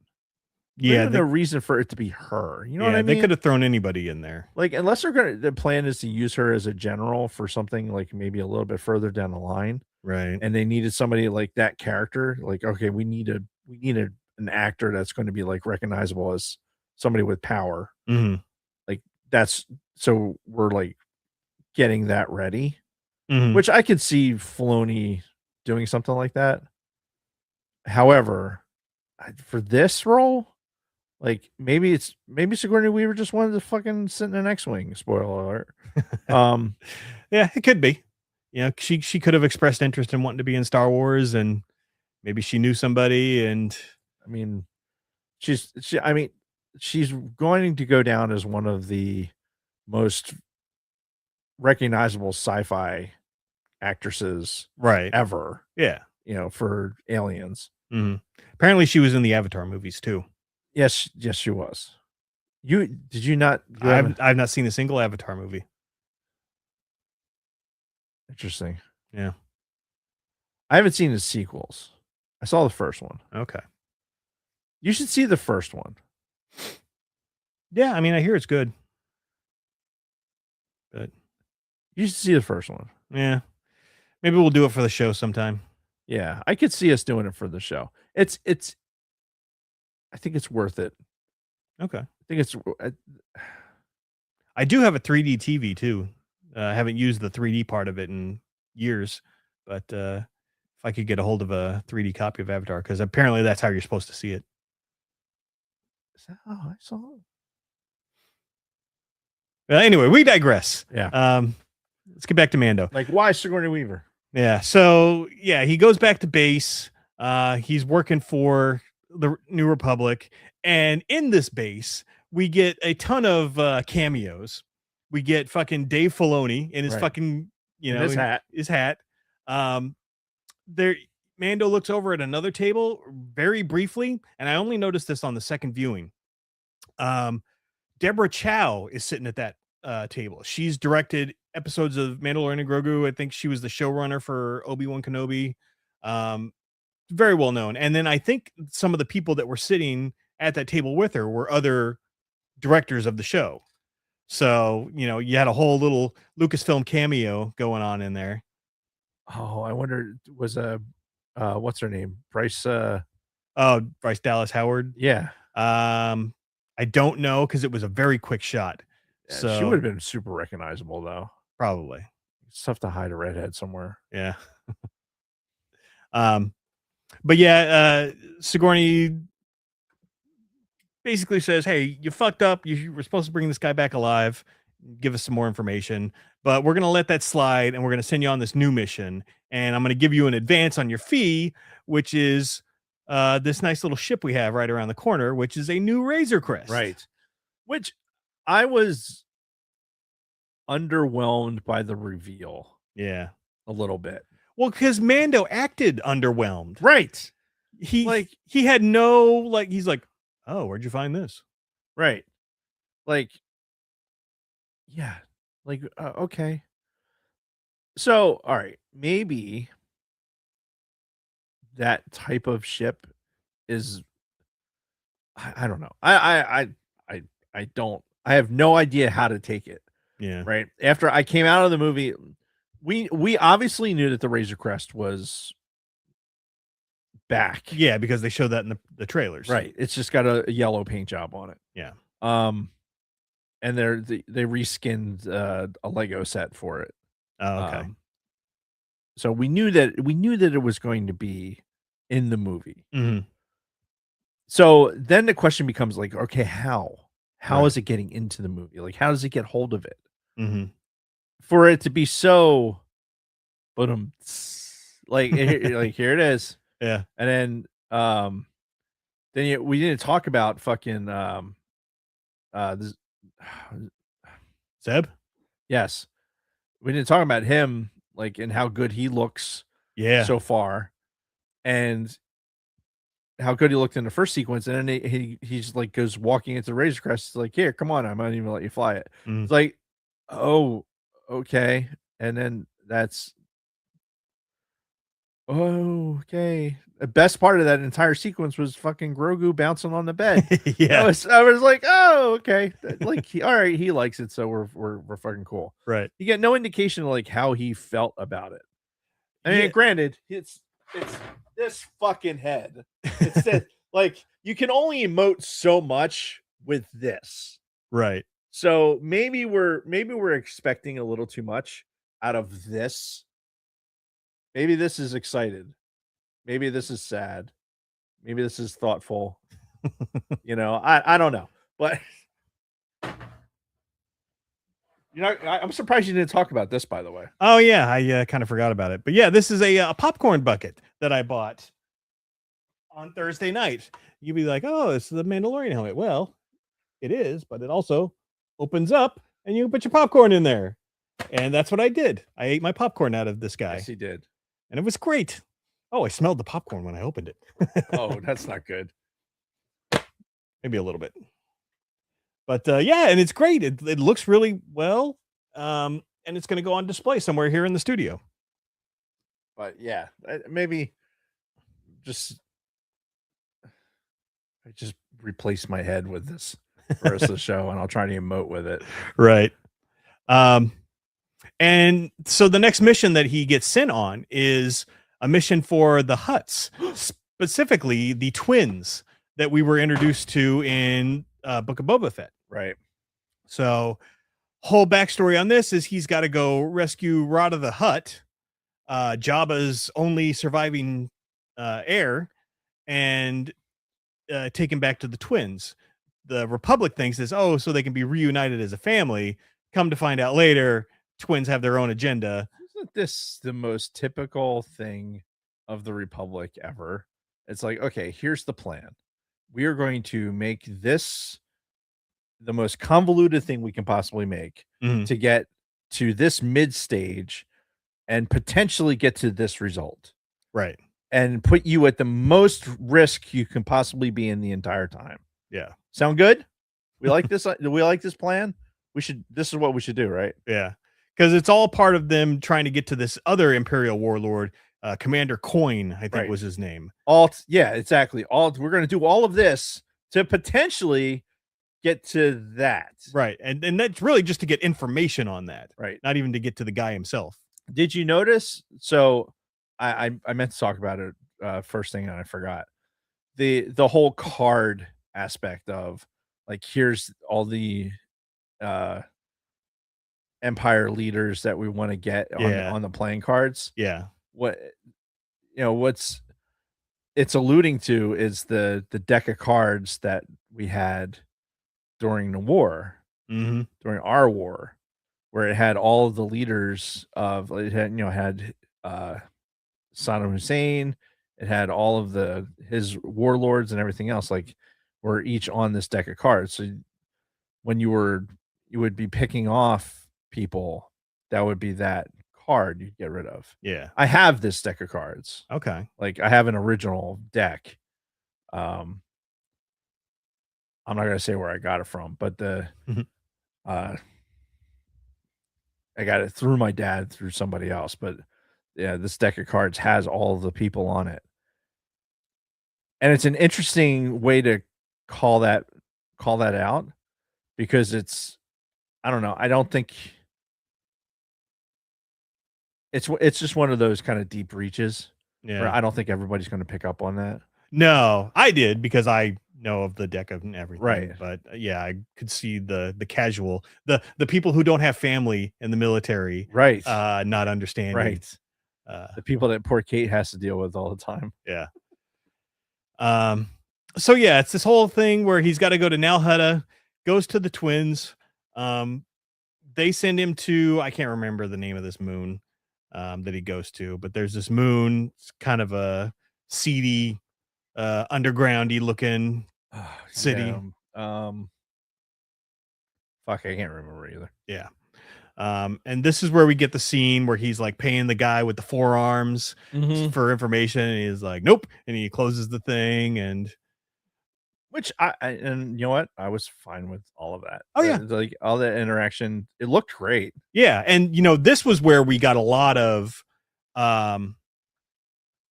like species and reach backs to other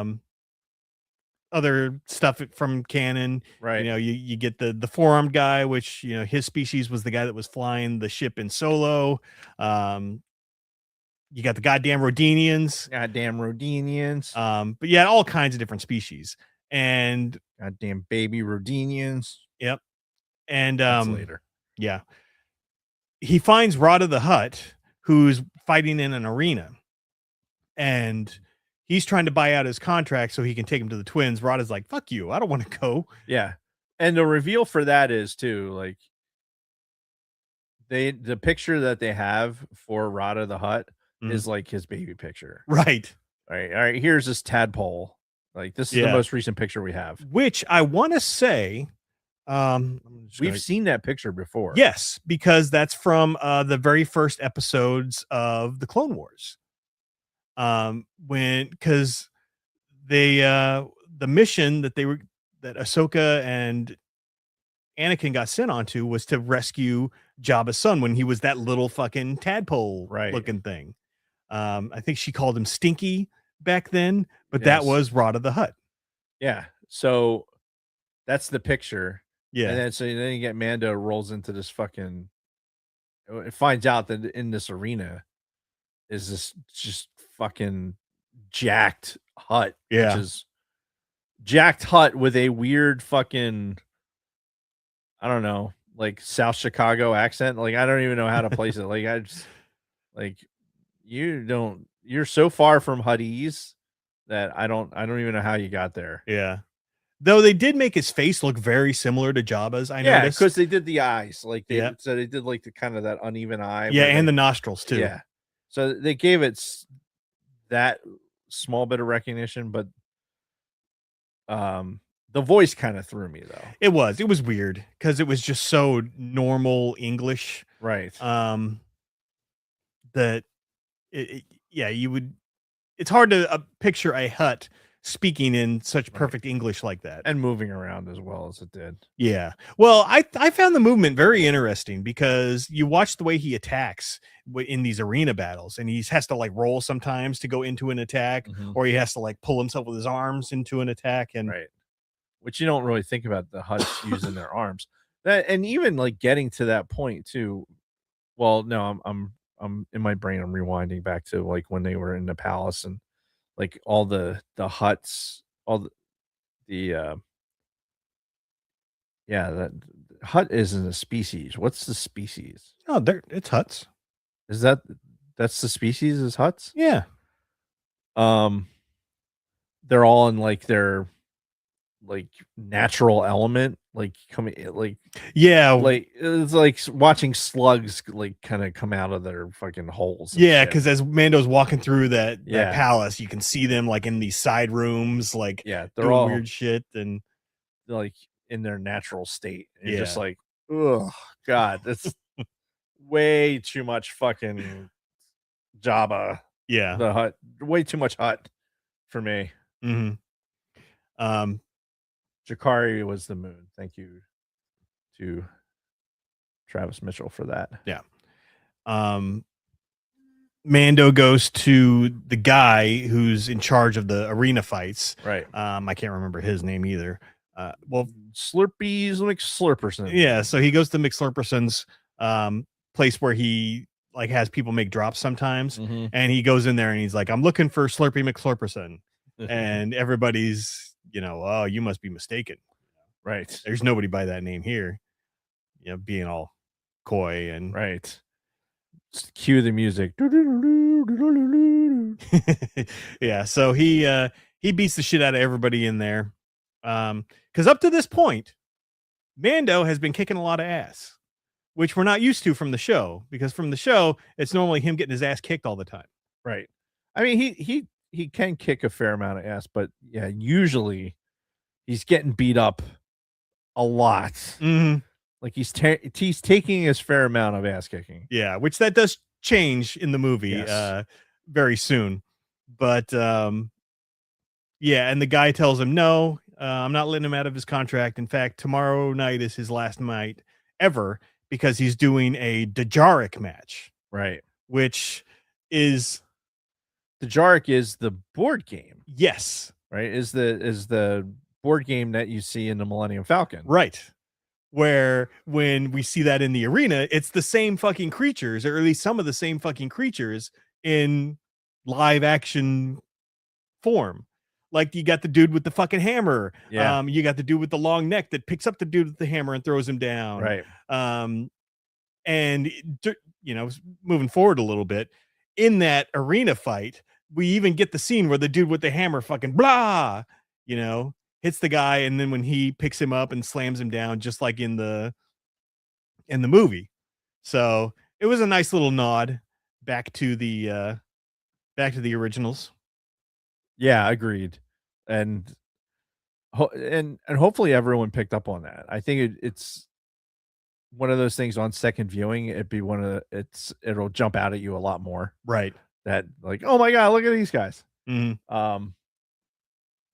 yeah, going back to the voice thing, Kathy brought up a good point where she liked that you could understand him, the Rot of the Hutt.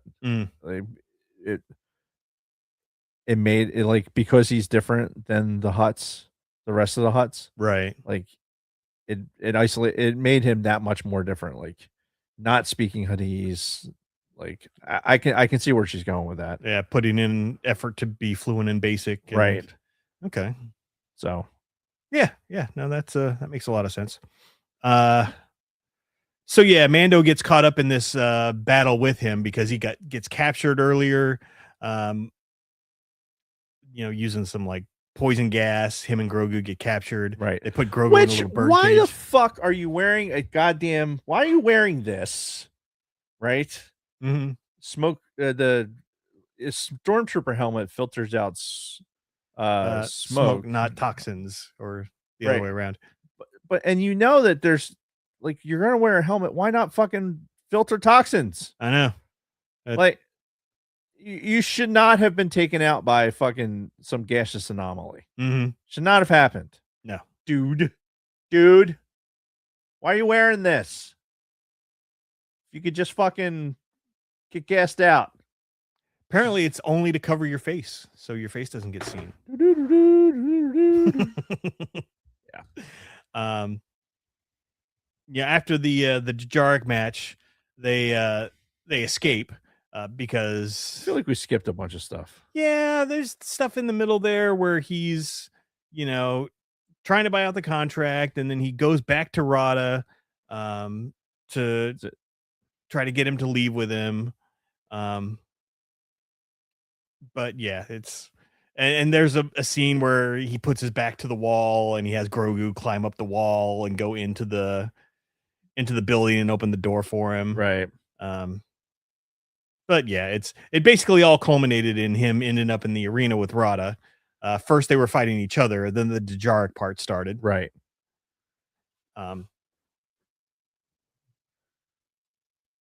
Yeah, I guess so. I don't know why I felt like we skipped over some like significant part of it, but I guess not. Yeah. So Mando makes the call after they catch Rada, because Rada then like tries to beat feet out of there. He's like, "Sorry, Mando, I'm out." Basically saying, "I'm not going back." Like, motherfucker. Yeah. God So damn then it causes this whole chase scene. This is when Grogu hops into the goddamn Rhodinian's baby carrier, right. And him and Mando like, Which has no speed limiter on it apparently, because homeboy's rocking it out. yeah. So which it's like these kids on these fucking electric bikes right rolling around that go way too fucking fast. Sidebar. I don't know how much you get that around here. Like, cause you're kind of on a weird side road, yeah. but you have what if it were me as a kid, like I would be flying up and down that fucking road along the railroad tracks. Yeah. But I haven't seen anything, as often as I come here. I don't. Yeah, we don't have too many kids in the neighborhood. Yeah, it's weird. Yeah.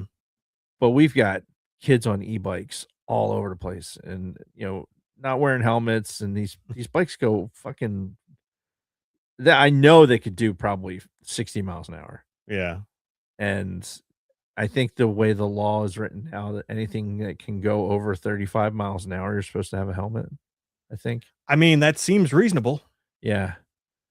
And it's electric. Wiggy, wiggy. These e-bikes are going to have a lot of fucking torque. Yeah.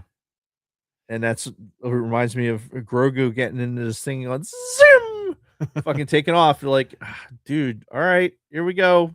Yeah. Follow you on your e-bike to get the fuck out of here. Why would the baby have controls? Right. Why would the Rhodinian baby have controls? Like, what baby shower were they at where they got that fucking right, that set?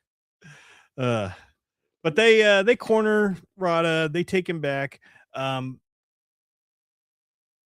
As they're flying, Mando basically tells Rada, like, yeah, I'm sending you back to the twins because we need the information from them to find this commander coin. Right. And Rada's like, that's the same fucking guy that we were just, fighting with back there. Yeah. He's got stormtroopers all over his place. Yeah. Like, oh, really? So we can skip that whole bit. Yeah. Like, all right, cool. Let's go fucking do that. Yeah. So Mando decides to completely skip taking Rada back to the huts, and they go and check out Homeboy's palace. And sure enough, there's stormtroopers and shit all over there. Right. And we get another scene basically where he's busting into the fucking Imperial compound, like just killing stormtroopers left and right like it's nothing. And then he fights that second guy in command for Commander Coin, the dude with the horns, right? That he cut off one of the horns during that brawl earlier, and that guy starts kicking his ass. Like, yeah, it's throwing him around real good. Yeah, he's like got a fucking taser. He's like fucking tasering his neck and shit. Right. And, yeah. So this is the start of Mando getting his ass kicked. vintage style. Yeah, pretty regular. Yep. Eventually he does get the upper hand and they do capture that commander. No, was that then? Yeah, they captured the commander and take him back to the Yeah, because they get chased, obviously. right. And there's all kinds of action sequences, a lot of space battles. Yeah, there was actually a pretty good space battle as he was trying to fly out of there after capturing the dude.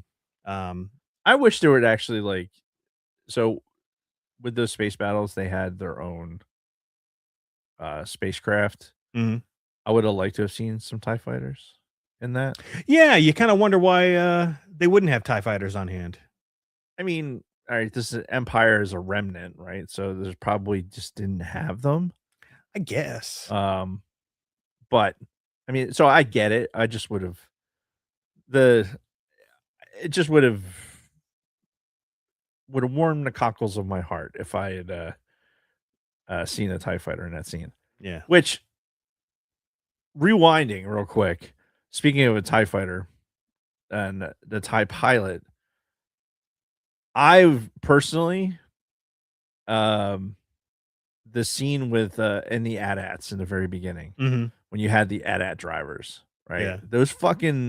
Those dudes, that costume was fucking French kiss perfection. It was pretty good. And then the reaction when the guy's like, go up there and get him, and he's like, we're pilots. It's like, oh my god, I want to like get that and put it on a bulletin board at work. Like, we're pilots. But I love the fucking uniforms. Yeah, it looked like it was a 3 1/4 inch figure, 3 3/4 inch figure. I'm sure you have a Black Series figure of one. Yeah, it's buried back there, but I do have it. But yeah, they look so good, and it just made me sad that I didn't get to see a TIE pilot during all this, but that was as close as they were going to get, and they did a great job. Yeah, so that made me happy. Yeah, but coming back to this sequence where they had their own spaceships that were fucking chasing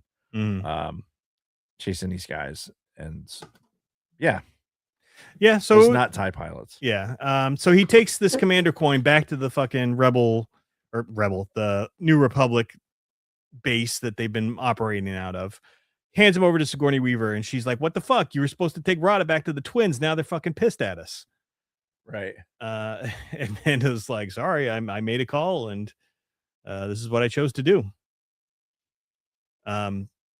And he told her, like, I'm done, doing jobs for now. I want to relax and go home for a little bit. Right. So he goes home, takes Rada with him, at least briefly, gets there, and you notice that he's still got the Naboo starfighter there at his house. Yeah. Now it's parked next to the Razor Crest. Yeah, the N1's still sitting there. Yeah. He gets there with Rada and tells Rada, like, hey, I've got this gunship that's going to come pick you up and like take you into hiding, go do whatever. And then that night, this new bounty hunter rolls in. Now I say new bounty hunter because I'm pretty sure he's from Clone Wars. Well, Rada gets picked up first. Yes. Before the bounty hunter shows up. Right. But this bounty hunter, I can't remember his name, but I'm pretty sure he's from Clone Wars because people recognized him like in the trailers, and I'm just like, yeah, that guy. I don't know.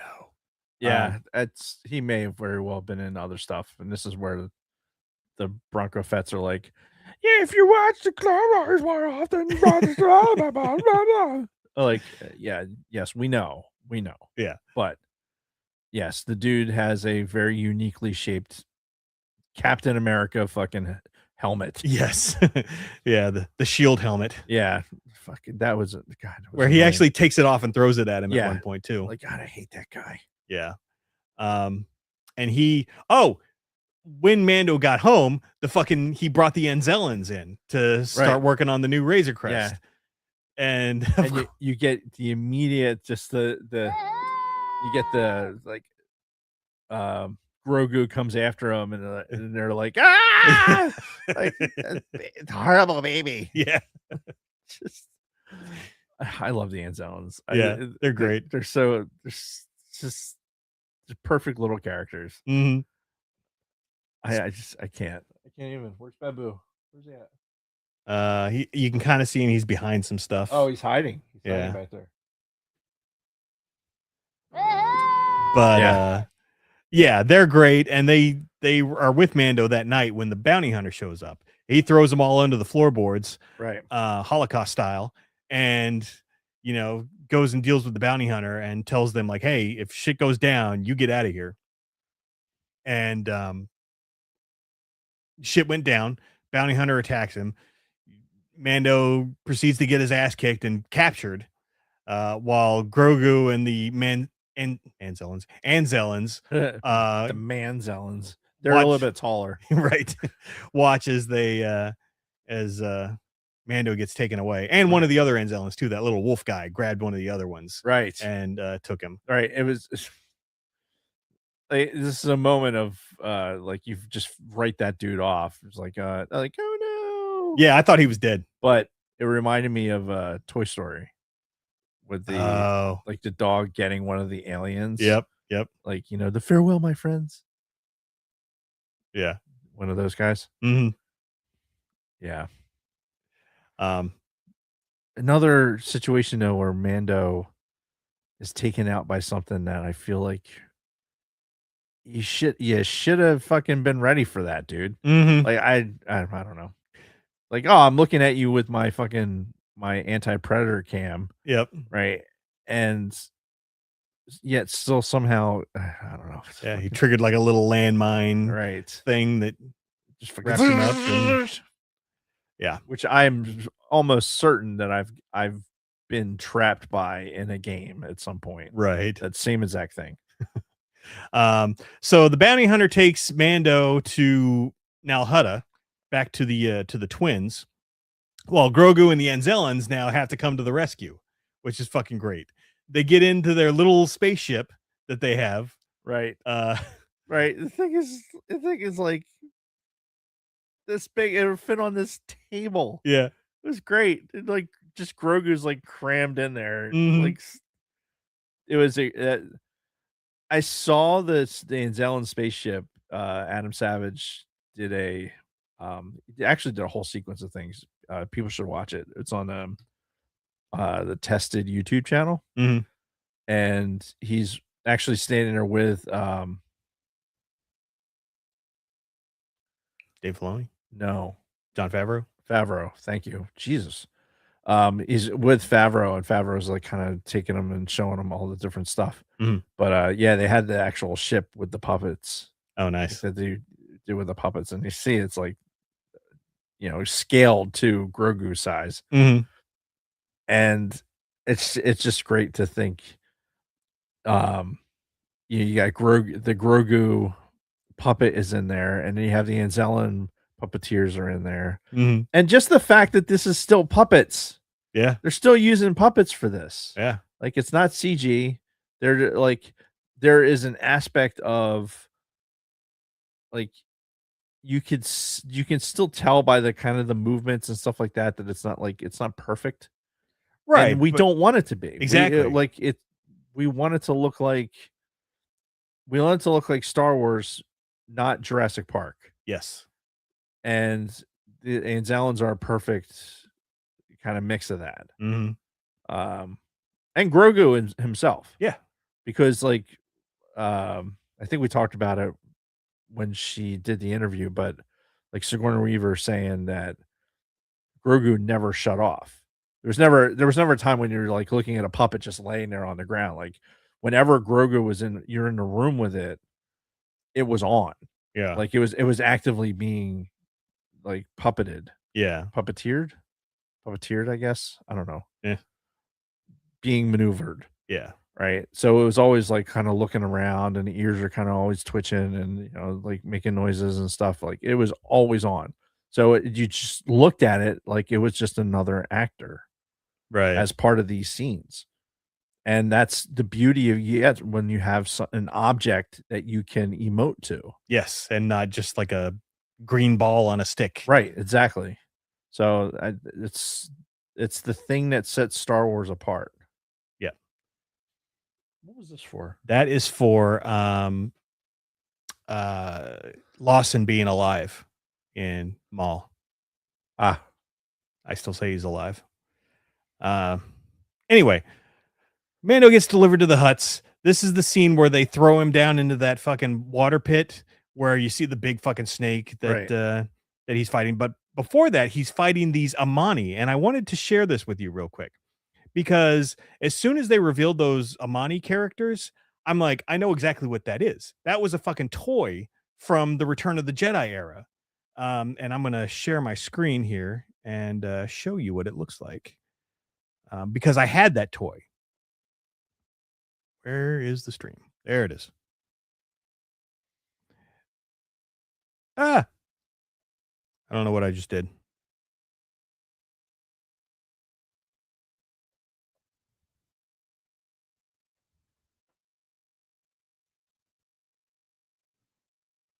All right, can you see that? So I had this fucking toy that came out. It was probably 84 or 85 when this one came out because Okay. it's the ones that had that came with that coin. There was a whole line of Star Wars toys that came with that. Okay. And so I had this. So I immediately recognized those creatures from this toy. And I'm sitting here thinking, like, that's probably a toy that fucking Jon Favreau had when he was a kid as Oh, well. yeah. And that's why these guys are in here. That's fucking hilarious. Yeah. I'm sure that's exactly what it is. And again, it's a nice throwback to the original trilogy. But yeah, those Amani are in the That's bonkers. on Nal Hutta quite a bit. So he fights these guys first in the in that little pit. Right. And then the Huts were like, "Oh, thank you for entertaining us. Here's your helmet back. yeah. We're gonna throw it. So you still have to go get it, but now the big monster.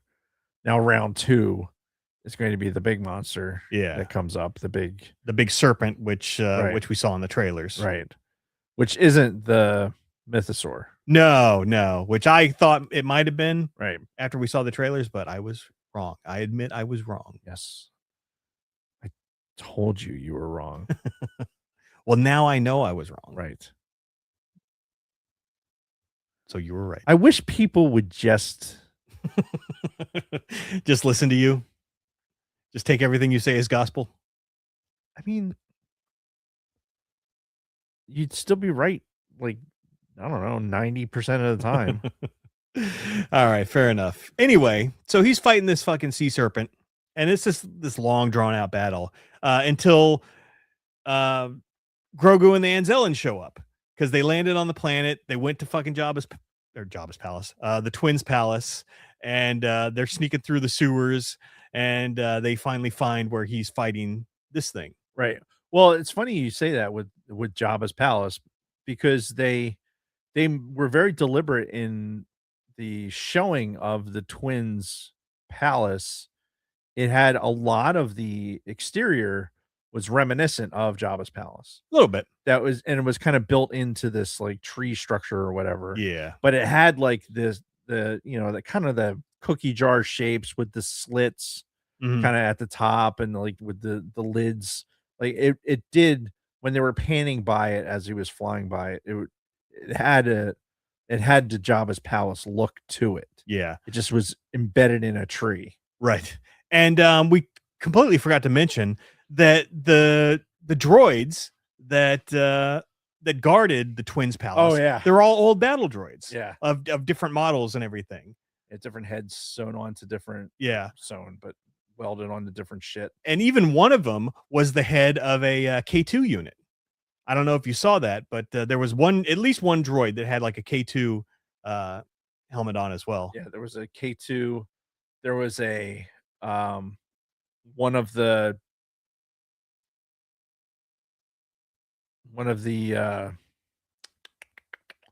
it's one of the droids you fight in as Cal Kestis in in the Fallen Order games. Fallen Order. What's the latest one? Survivor. Right. He's like a ninja version of one of those. He has a particular headpiece. Mhm. But I saw that character in there also. Yeah. Amongst those. So it was cool to see that kind of portrayed as a real air quote character. Yep. So Grogu and the Anzellans help bust Mando out of there. They he grabs them all and they run into the forest. They're like, "Oh, let's go to our ship.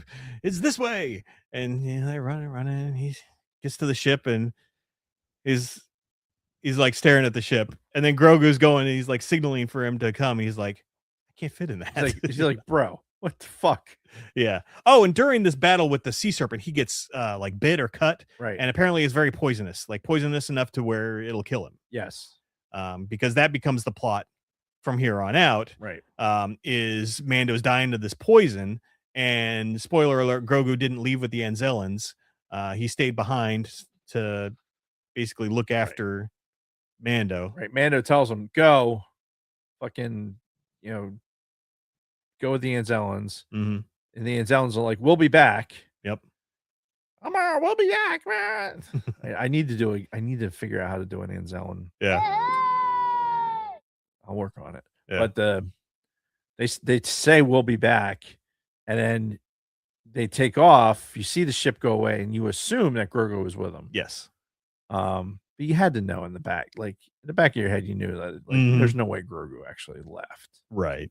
Like he's not going to leave them again after going through all that bullshit to get to this point, just to fucking leave. Especially when he's injured and dying. Right. Yeah, not going to happen. Yeah. So we get to what you're getting ready to talk about. Yeah, where Mando's like hobbling through the fucking forest, killing the battle droids that were pursuing them. Right. He falls over unconscious. And as he's unconscious, like all these fucking bugs start crawling on him. Right. And there's this like one big scorpion looking thing that gets like right up on his face. Looks like it's about to hit him with the getting ready to get under his helmet. Yeah. And that's when Grogu pops up and eats the fucking thing. Yeah. And from here, it's basically Grogu taking care of Mando. He at first, does the force healing on the wound. Right. It looked nasty too when they showed it. It was black like black and- pus yeah. and just ugh. Yeah, like, oh, sepsis. Hey, look at that. Yeah. So he force healed him, but he still had the poison in him. So he basically builds this hut. It looks kind of like Yoda's fucking hut. Right. It looks like, hey, this is a Dagobah version 1.0 hut. Yeah. That you just built around his body. Yeah. Which immediately I'm thinking of like, okay, this must be this species. This is what their homes are. Yeah. Like, yeah, you would think they're basically digging a hole and building up this structure like almost like a beaver dam type thing. And so hey, this is a whatever their fucking species is, hut standard. Yeah. Mark 1 standard. What fucking species are they? We don't know. I know. Yeah, I know. That's because that was Lucas's thing, is he didn't want to reveal what Yoda's species was. He never fucking came up with it. That's why. Right. Like he's in a fever dream that he had to fucking came up with Yoda. He never came up with the fucking species name. Yeah, like an origin or anything. Like, it was just here's this guy. Here's the space wizard that's fucking all powerful. It makes a lot of bad mistakes and kind of fucks everything up for everybody. Over the course of like 1,000 years, makes really bad decisions that have this butterfly effect for fucking everybody. Which, sidebar, butterfly effect. Watched part of Jurassic Park yesterday. The Malcolm Ian scene where he's flirting with Laura Dern. Oh yeah, and they're talking about the butterfly effect. In the Jeep or in the Ford. I think they're in a Ford Explorer. You're not talking about the butterfly effect. You're talking about the chaos theory. He's talking about chaos theory, but he brings up the butterfly effect in that monologue. Okay. He kind of starts with the butterfly effect, and then it goes into like all this stuff with the water on the hand and all that other stuff. It's a whole thing. Yeah. Where was I going with that? I don't know. Oh, Jurassic Park. Jurassic Park it still holds up. You think so? Yeah, Okay. 100%. I haven't watched it in a long time. Still holds up. Like the music. That was John Williams. Yeah, I mean, it one of John Williams' best. Like, what makes this movie epic is John Williams. Like, I think it still would have been a good movie without John Williams. Mhm. Whereas, like Star Wars, I don't think would even have. Star Wars isn't Star Wars without John Williams. Right. I think Jurassic Park would have been a solid movie without John Williams. Put John Williams, sprinkle John Williams on Jurassic Park, and it's a fucking monster. Yeah.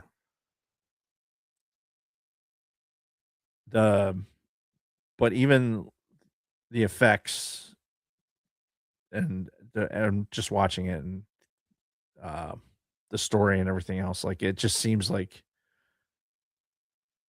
it still holds up. Yeah. Like except the stuff that doesn't hold up is like the computers, right? Because all the computers are CRTs and like the stuff that we can very easily take for granted now, like the availability of cell phones and shit like that. Because it's obviously it's the 90s. Yeah. But otherwise, it still fucking hits. Nice. I'll have to check it out one of these days. Yeah, Jurassic Park, man, it was fucking good. Anyway, so what were we talking about? So Grogu puts Mando in the hut. Yes, and finds this guy who's like fishing. Has his own little hut over there, and he's stealing fish from him every day. This is a species that I also recognized, but didn't know where from. Yeah, it did seem familiar. Like Catfish Joe. Yeah. It was. You know what he kind of looked like? He kind of looked like Randall from Monsters, Inc. Does. Maybe that's what I'm thinking. Yeah. Maybe that's it. But I digress.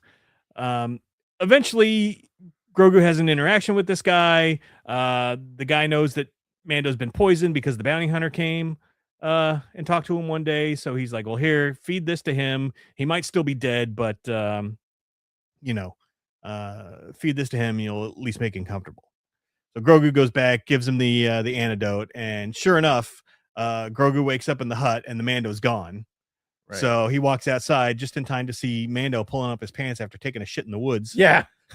That's exactly what it looked like. I think I turned to you in the theater too and said, like, just taking a dump. Yeah, that's exactly what it looked like. And I was looking for that on the second viewing too. And yeah, it looks like he's like pulling up his pants as he's like done taking a shit. So Mando's good to go.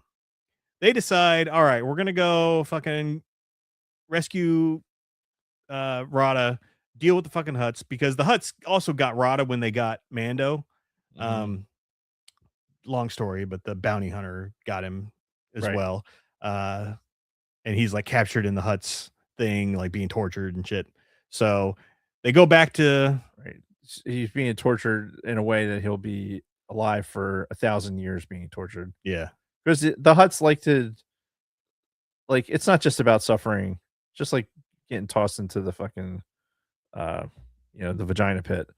It's like you'll know a new definition of suffering as you're being digested for 1,000 years. Yeah. Now Rada is gonna be attached to this table being tortured for the next 1,000 years. Yeah. Slowly. Which, by the way, that was a little interesting thing that got revealed that I don't know if we knew or not, but apparently huts live for hundreds of years. Because they said, like your little one, we live for hundreds of years. Blah, blah, blah, blah. So I don't know if we ever knew that before. I don't know. It makes sense though. Yeah. Makes sense because they have like, I don't know. But either way, why it makes sense, but it makes sense. But yeah, we now know that huts are long lived. How long do slugs live? Probably not long in the real world. I would imagine they're stay away from salt. I would think they I would think that they're still at the bottom of the food chain. They're probably a delicacy for frogs and lizards and maybe even birds. How long do slugs live? Travis in the chat also thought that he was taking a dump. So I think Yes. we're all in agreement here. Yeah, I mean, poop jokes are funny, no Yep. matter. Wow.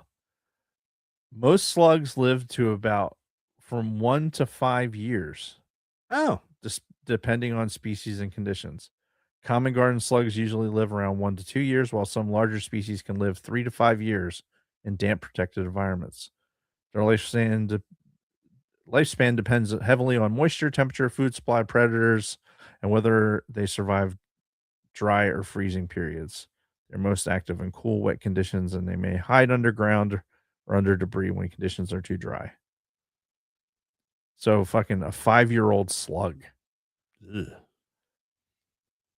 So, and there's probably some math that we can do. It's like, okay, if a slug is yay big, right, and it lives 5 years, if that same slug was yay big, Mhm. right, where's Jabba the Butt? If Somewhere. if it's yay big, then how many years would that live? In proportion. Yeah, okay, that makes sense. But anyway, so Mando and Grogu break into the twins' palace. They're wiping out battle droids like it's nothing until they get to these two like big sentry droids that are like right on the outside of the twins' main room, and they come alive, and you get this kind of big battle scene where he's fighting. You these had two to know big that they mechs. were gonna it was the when he went past them the first time, Yeah, you kind of knew it was like, oh, we're gonna see these giants again. yeah, because they stay on him for a second. Yeah. So yeah, he fights them eventually with the help of Grogu. He overcomes them, gets into the fucking twins room, and this all culminates in this big three-way battle.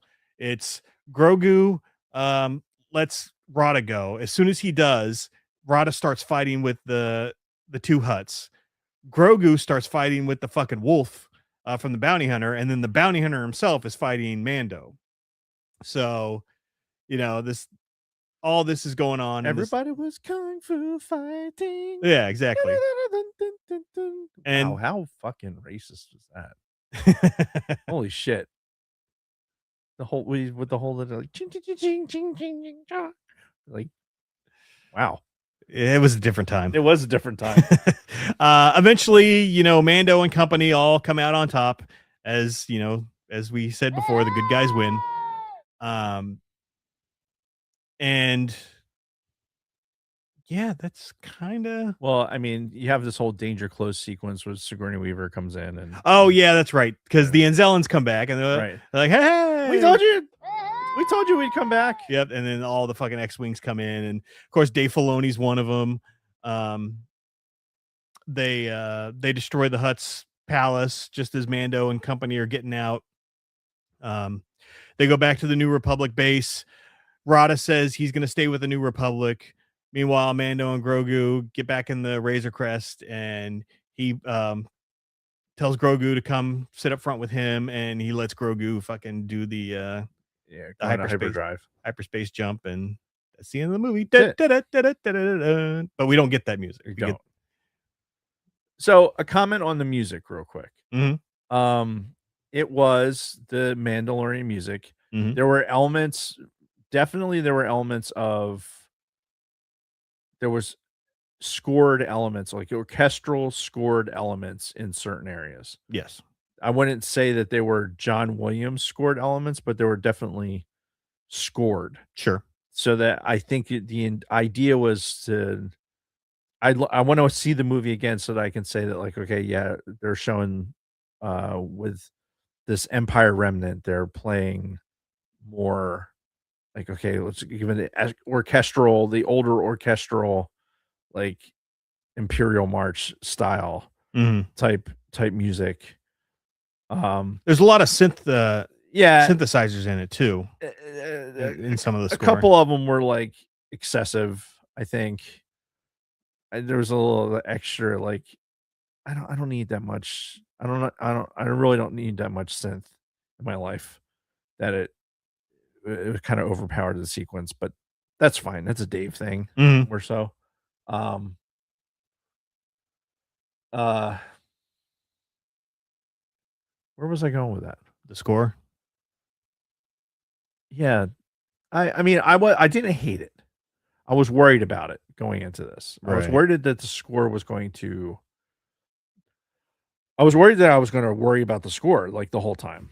Like, it was a thought going into it, and then I didn't think about it again until, like, I walked out. Right, because it was done by the same guy who did the Mandalorian show. Right. So you get that sense of familiarity with it. Yeah. It goes along with these characters and the setting. Right. So I think that's why it wasn't a distraction one way or the other. Right.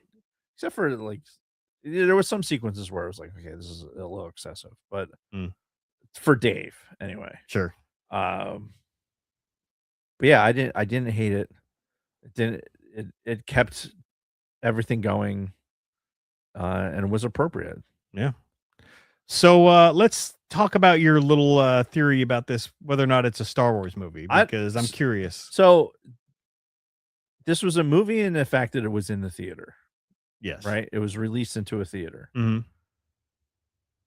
But I am reticent to call it a Star Wars movie And why is that? because it stays true to this is an episode of Mandalorian and Grogu. We didn't get any there was you kind of said it in the beginning, right? This was a there was no surprises, there was no like addition to the canon. Hmm. There was no movement of the story. The entire plot was it was all self-contained. Yep. It was an episode of the Mandalorian season whatever. Yeah. Um much like when they bounced up and down into Boba Fett and everything else like okay, this is the same thing as if they had taken um um like taken Andor, right? If they'd taken a season of or like 2 episodes of Andor and put them on the screen. Mm. That's not a movie.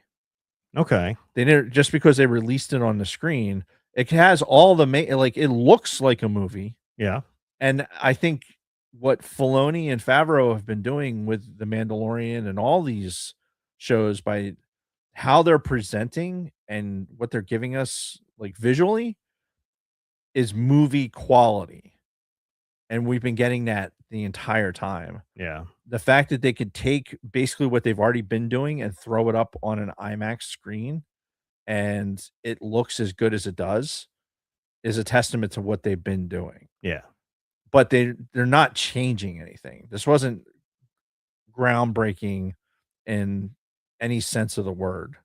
Like they didn't do anything that changed Star Wars. It didn't redirect the canon. It's not going to make us look at the Ahsoka season any different. It's not going to like it.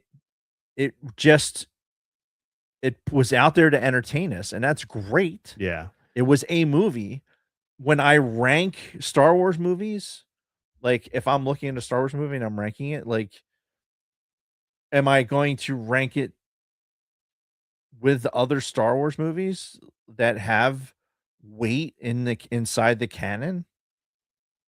Like, no, because it's just another episode of Mandalorian. Hmm. Like I put this.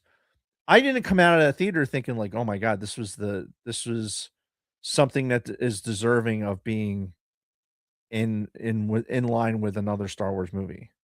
Okay. I just don't. I didn't get that feeling going into it. I mean, I can certainly see where you're going with this, and I totally understand. I wouldn't go so far as to not call it a Star Wars movie. I mean, but that's it. Like saying it like that makes it seem very binary. mm, It was Star Wars. I mean, it was obviously Star Wars. yes, It had all of the elements of Star Wars. yes, It just for me, it wasn't a like this is a Star Wars movie. Right. No, and I get it. I guess the best thing you can compare it to is the Clone Wars movie that came out. That was the 4 episodes of the show Right. that they released as a movie. Yeah, but animation too, that's a weird Yeah. it's a weird thing because you're like you can release that in certain settings and you're not really changing anything. Yeah. Um No, but I mean, I see where you're coming from. But for me, because this was an official theatrical release, I do feel like I would still rank this with the other Star Wars movies. Would I rank it very high? I don't know. I'd have to probably give it another couple of viewings to determine where I would put it compared to other Star Wars movies. I put it higher than The Last Jedi, I'll tell you that much. Don't know about any of the others. But it's like, I get it. It does feel like the show. It feels more like the show than a movie. And they played it really safe. And I think did. that's kind of the whole point is they wanted to do something that was very safe, very family friendly, didn't have to have a lot of knowledge coming in, don't need to carry a lot of this going out. it's the show. Yeah. Here's what I don't want to have happen for Star Wars. Or I guess the question I put out there. Do we want content in the movie theater that is just out there for the sake of content? Well, so if I had a choice between them doing this as season 4 of Mandalorian or doing it as the Mandalorian and Grogu, the movie, I'd rather them have just done season 4. Because like we've said over and over, this does just feel like the show. It just feels like a continuation of the show. So why don't you just make it the show and then save the big screen for something else, something bigger? So what happens when they start their next episodes of Mandalorian from basically when they come out of hyperspace from where they left off in the movie? Well, I don't know if they're going to do that. That's the thing. I think the show might be done because we don't know for sure. But what if they do? If they do continue with the show, then I think that cheapens the movie even more. Right. But I don't want to take away from the fact that it was entertaining, it was visually stimulating, it was all those things.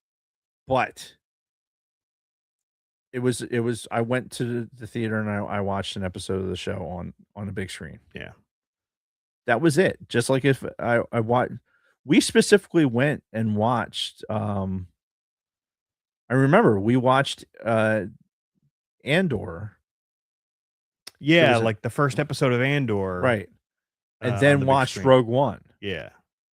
So it was like we got a big screen experience watching Andor. Mm-hmm.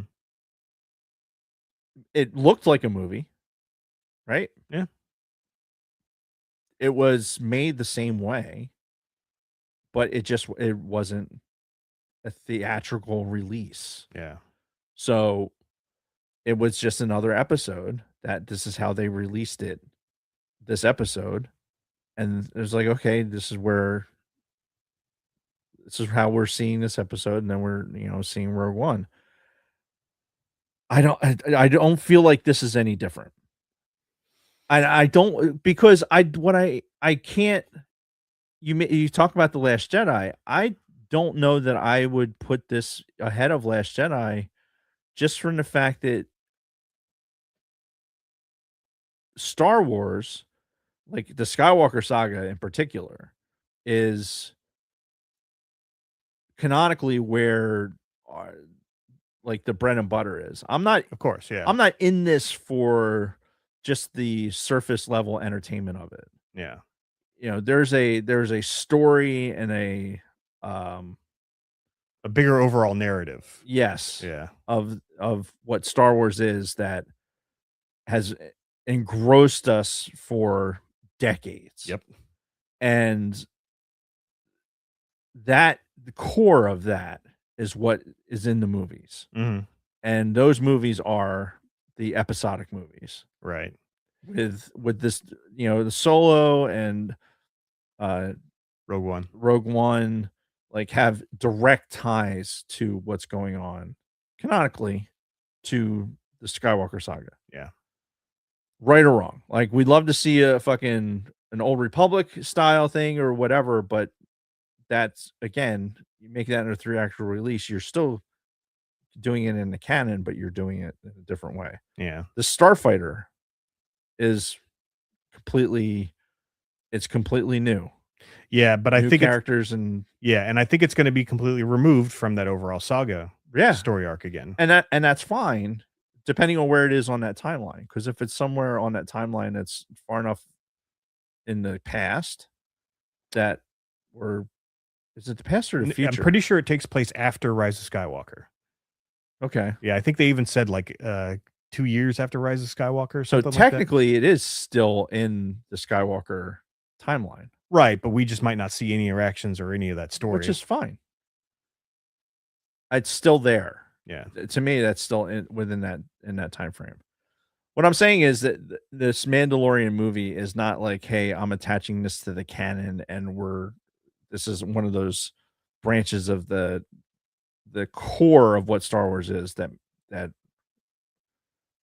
even as much as you don't like, or I don't like The Last Jedi or Rise of Skywalker, you know, what Solo lacked or any of those things. Mandalorian, you can't slide that into any of those slots Yeah. and take the same meaning. It's just it doesn't fit. It's just a show. Yeah. It's just a show. Entertaining. Mhm. It's entertaining just like it is on Disney Plus. It is an entertaining show. That is exactly what it was meant to be.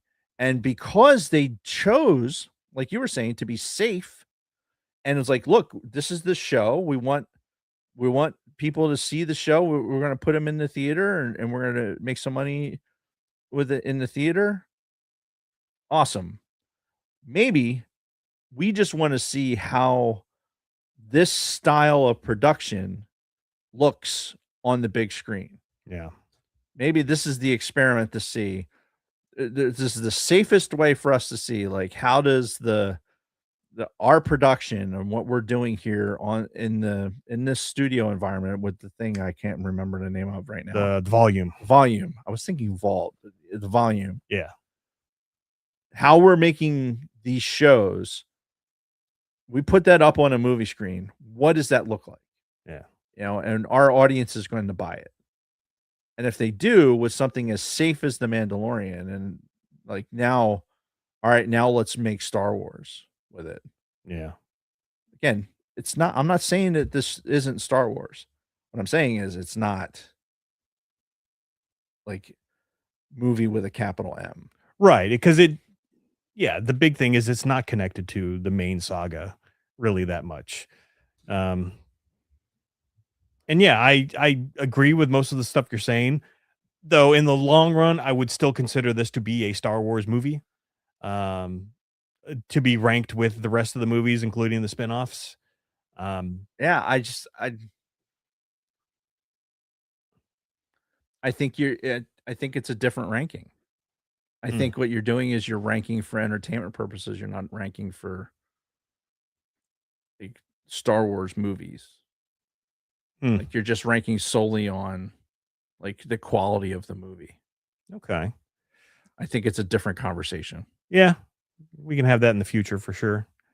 But yeah, we need another. What we need is another sample. Like this is too small of a sample size. Right. Every movie that's been out so far is attached canonically to, the core DNA of Star Wars. Yeah, and I think Starfighter next year will be a good example. Yeah.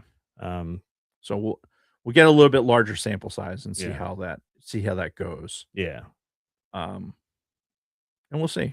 Yeah. But like I said, this has no bearing at all on whether or not I was entertained or whether or not I liked this particular movie. I enjoyed this movie. Yeah, me too. I will go and see it again. I'd like to go see it again in the theater. Mhm. I will definitely see it again at home because it was fun. Yeah. and visually it was phenomenal. Yep. Just like every episode of Mandalorian was. Yeah. And it still feels like Star Wars. It's still Yes. got the feel of Yes, Star Wars. absolutely. They capture the whole universe. Yep. Very well. Just like the show does. Yeah. So like I think you hit the nail on the head. You said it was safe. It stayed in its particular lane, and it presented very, very well. Yeah. But again, it's not we're not challenging anything. No, with this definitely not. Yeah, it's just good popcorn fun. Yeah. Agreed. So, and for anybody out there who hasn't seen it yet for whatever reason, for the love of God, go see it. Yeah. And if you made it to this part of the podcast, all the spoilers and everything else, and that you haven't seen it, then you're some sort of sadist. Yeah. And I don't know. Thanks for listening, but geez. Yep. So What's wrong with you? Real quick, next week we are finally talking about the Deceived novel from the Yes. Old Republic. We've Yes, both we listened to it already, and we'll give our thoughts on it. Yep. Next week, and then there's one more novel after that, which we'll hopefully attack soon. I've But- already read it, so okay. I'm well, good. All right. I've actually read it twice, but that's Nice. Do we have any reads for the end? I do. All right. What you got? I have some ATSW family happenings. So instead of a spring break, the ATSW the Escape Pod is on hiatus. Oh, So I was kind of looking forward to seeing those guys back in action. and I'm sure we will at some time. Much love for those guys. Grave Reviews is also on hiatus. So go out there and enjoy life, boys and girls. Yep. Layman's Terms released the Boys series finale a couple of days ago. Yay, Keith. Go check it out on YouTube. I really wish that's a series that I think I would enjoy getting into. I've been told that I would really enjoy it as well. Yeah, it's a time thing. Yeah. Like I started watching it and I was like, "Oh my god, this is not something I can watch at work." Like it was the shit that was happening in like the first episode. I was like, "Uh-oh." It's like, no, like this is yeah. I not being a fan of like superhero movies Yep. or superhero shows. Well, apparently this is the anti. Right, exactly. Marvel. So that's yeah, people tell me all the time I should watch it. So yeah, go Layman Terms, go talks all about it. Support the official band of the Sidebar Cantina till the end. Check out their socials for news, updates on their upcoming tour. Then go to tilltheendofficial.com to purchase tees, sweatshirts, stickers, posters, and future ticket sales. Do we know when the new album comes out? No, Okay. I do not. More music and shows are coming soon. Buy some shit. Do it. I'll ask Nick if we have any clarity on that. Yeah. Just a reminder, go sub to at Sidebar Gaming, at Sidebar Gaming. That's what you have to put in the YouTubes. And ding that Liberty Bell and select all for updates for Jason's side project. Yeah. The Orange Fetch Show released episode 179, Russet Madness. God, I can't believe they're almost up to 200. Isn't that fucking crazy? It is. Russet Madness. Is that like potatoes? I have no idea what Russet that is. potatoes? I hope so. Because that'd be fucking hilarious. They're in Yeah. Idaho. Go check it out on Spotify or Apple. And no news this week from Used and Abused. You can find us at bio.link/sidebarcantina, where you can find our links to Patreon, YouTube, our audio podcast on Apple, Audible, and Spotify, and all social media platforms, including X, Instagram, Facebook, Twitch, TikTok, and Discord. So I guess technically that's not all. There's a bunch of social media platforms that I never heard of that I like. There's Truth Social that's Trump's thing. right. That's a thing that's out there. There's a couple There's, other ones. Then there's Blue Sky, which is the opposite of that. Oh, okay. That's the far left wannabe Twitter. It seems like a lot to keep track of. Yeah. And we're not on those. No. What we are on is X, Instagram, Facebook, Twitch, TikTok, and Discord. Yeah. I am more active on Discord than anything else. I'm more active on Instagram than anything else. once you get into the bio link, simply click the symbols under our pick. Go to your platform of choice. You can also find all of our Spotify mixtape playlists, or past Spotify. Can't talk. Spotify mixtape playlists. Forever, my bottom lip was on the floor. What was I going to say? I don't know. You're the one reading. Fuck, I forgot. God damn it. No, I forgot. It's gone. Damn it. It has something to do with social medias. BioLink, simply click. Anyway, fuck it. Also on our BioLink is our TeePublic merch shop. Choose from 7 designs. Oh, wait, there's more. New designs on TeePublic.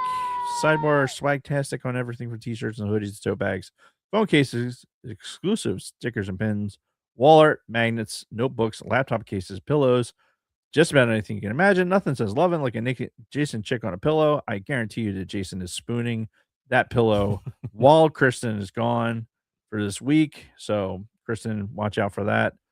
Go to bio.link /thesidebarcantina and click merch. Reviews? No new reviews. Please write us a 5-star review on Apple or Audible. While you're at it, hit that like button, subscribe to our YouTube, make sure you click that old Liberty bell when we go live. Don't be afraid to share us with your friends. As always, a huge shout out to all of our Patreon supporters. You are the reason why we do this, and we thank you. And I remember. So on Discord, the reason I say I'm more active on Discord, like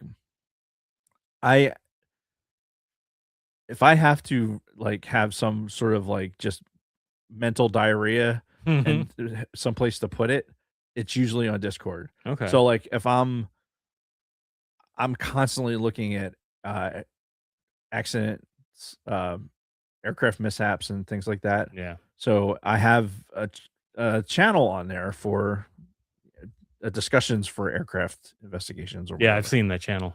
And so when stuff comes up, if I'm thinking about it, just so I can like basically verbalize a bunch of stuff and socialize it, I guess, I puke it out into that channel. Okay. So sometimes it's just into the void. I don't expect people to come up with anything. But if people want feedback on that or curious about it, that's a place to ask questions. I look at these things to try and I look at when bad things happen to airplanes so that I can find solutions. Every mishap is my own small investigation to see what I can ascertain. Yeah.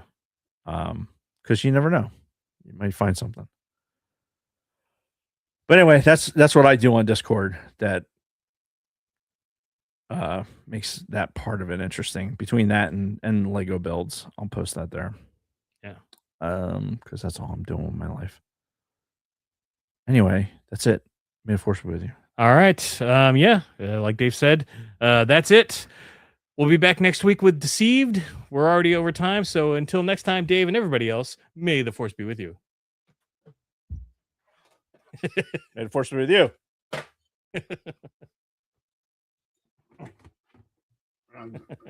Oh man, I should really drink out of that. That'd be fucking fantastic. That would be. Okay, now what do I click?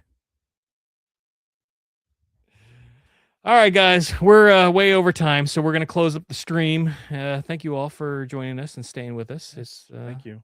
Always good having you all there. The longest my wife was ever in a stream. So yeah. Thank you. Gonna end the stream, but go see Mando and Grogu again. It's good stuff. Yes. Good night. Do it.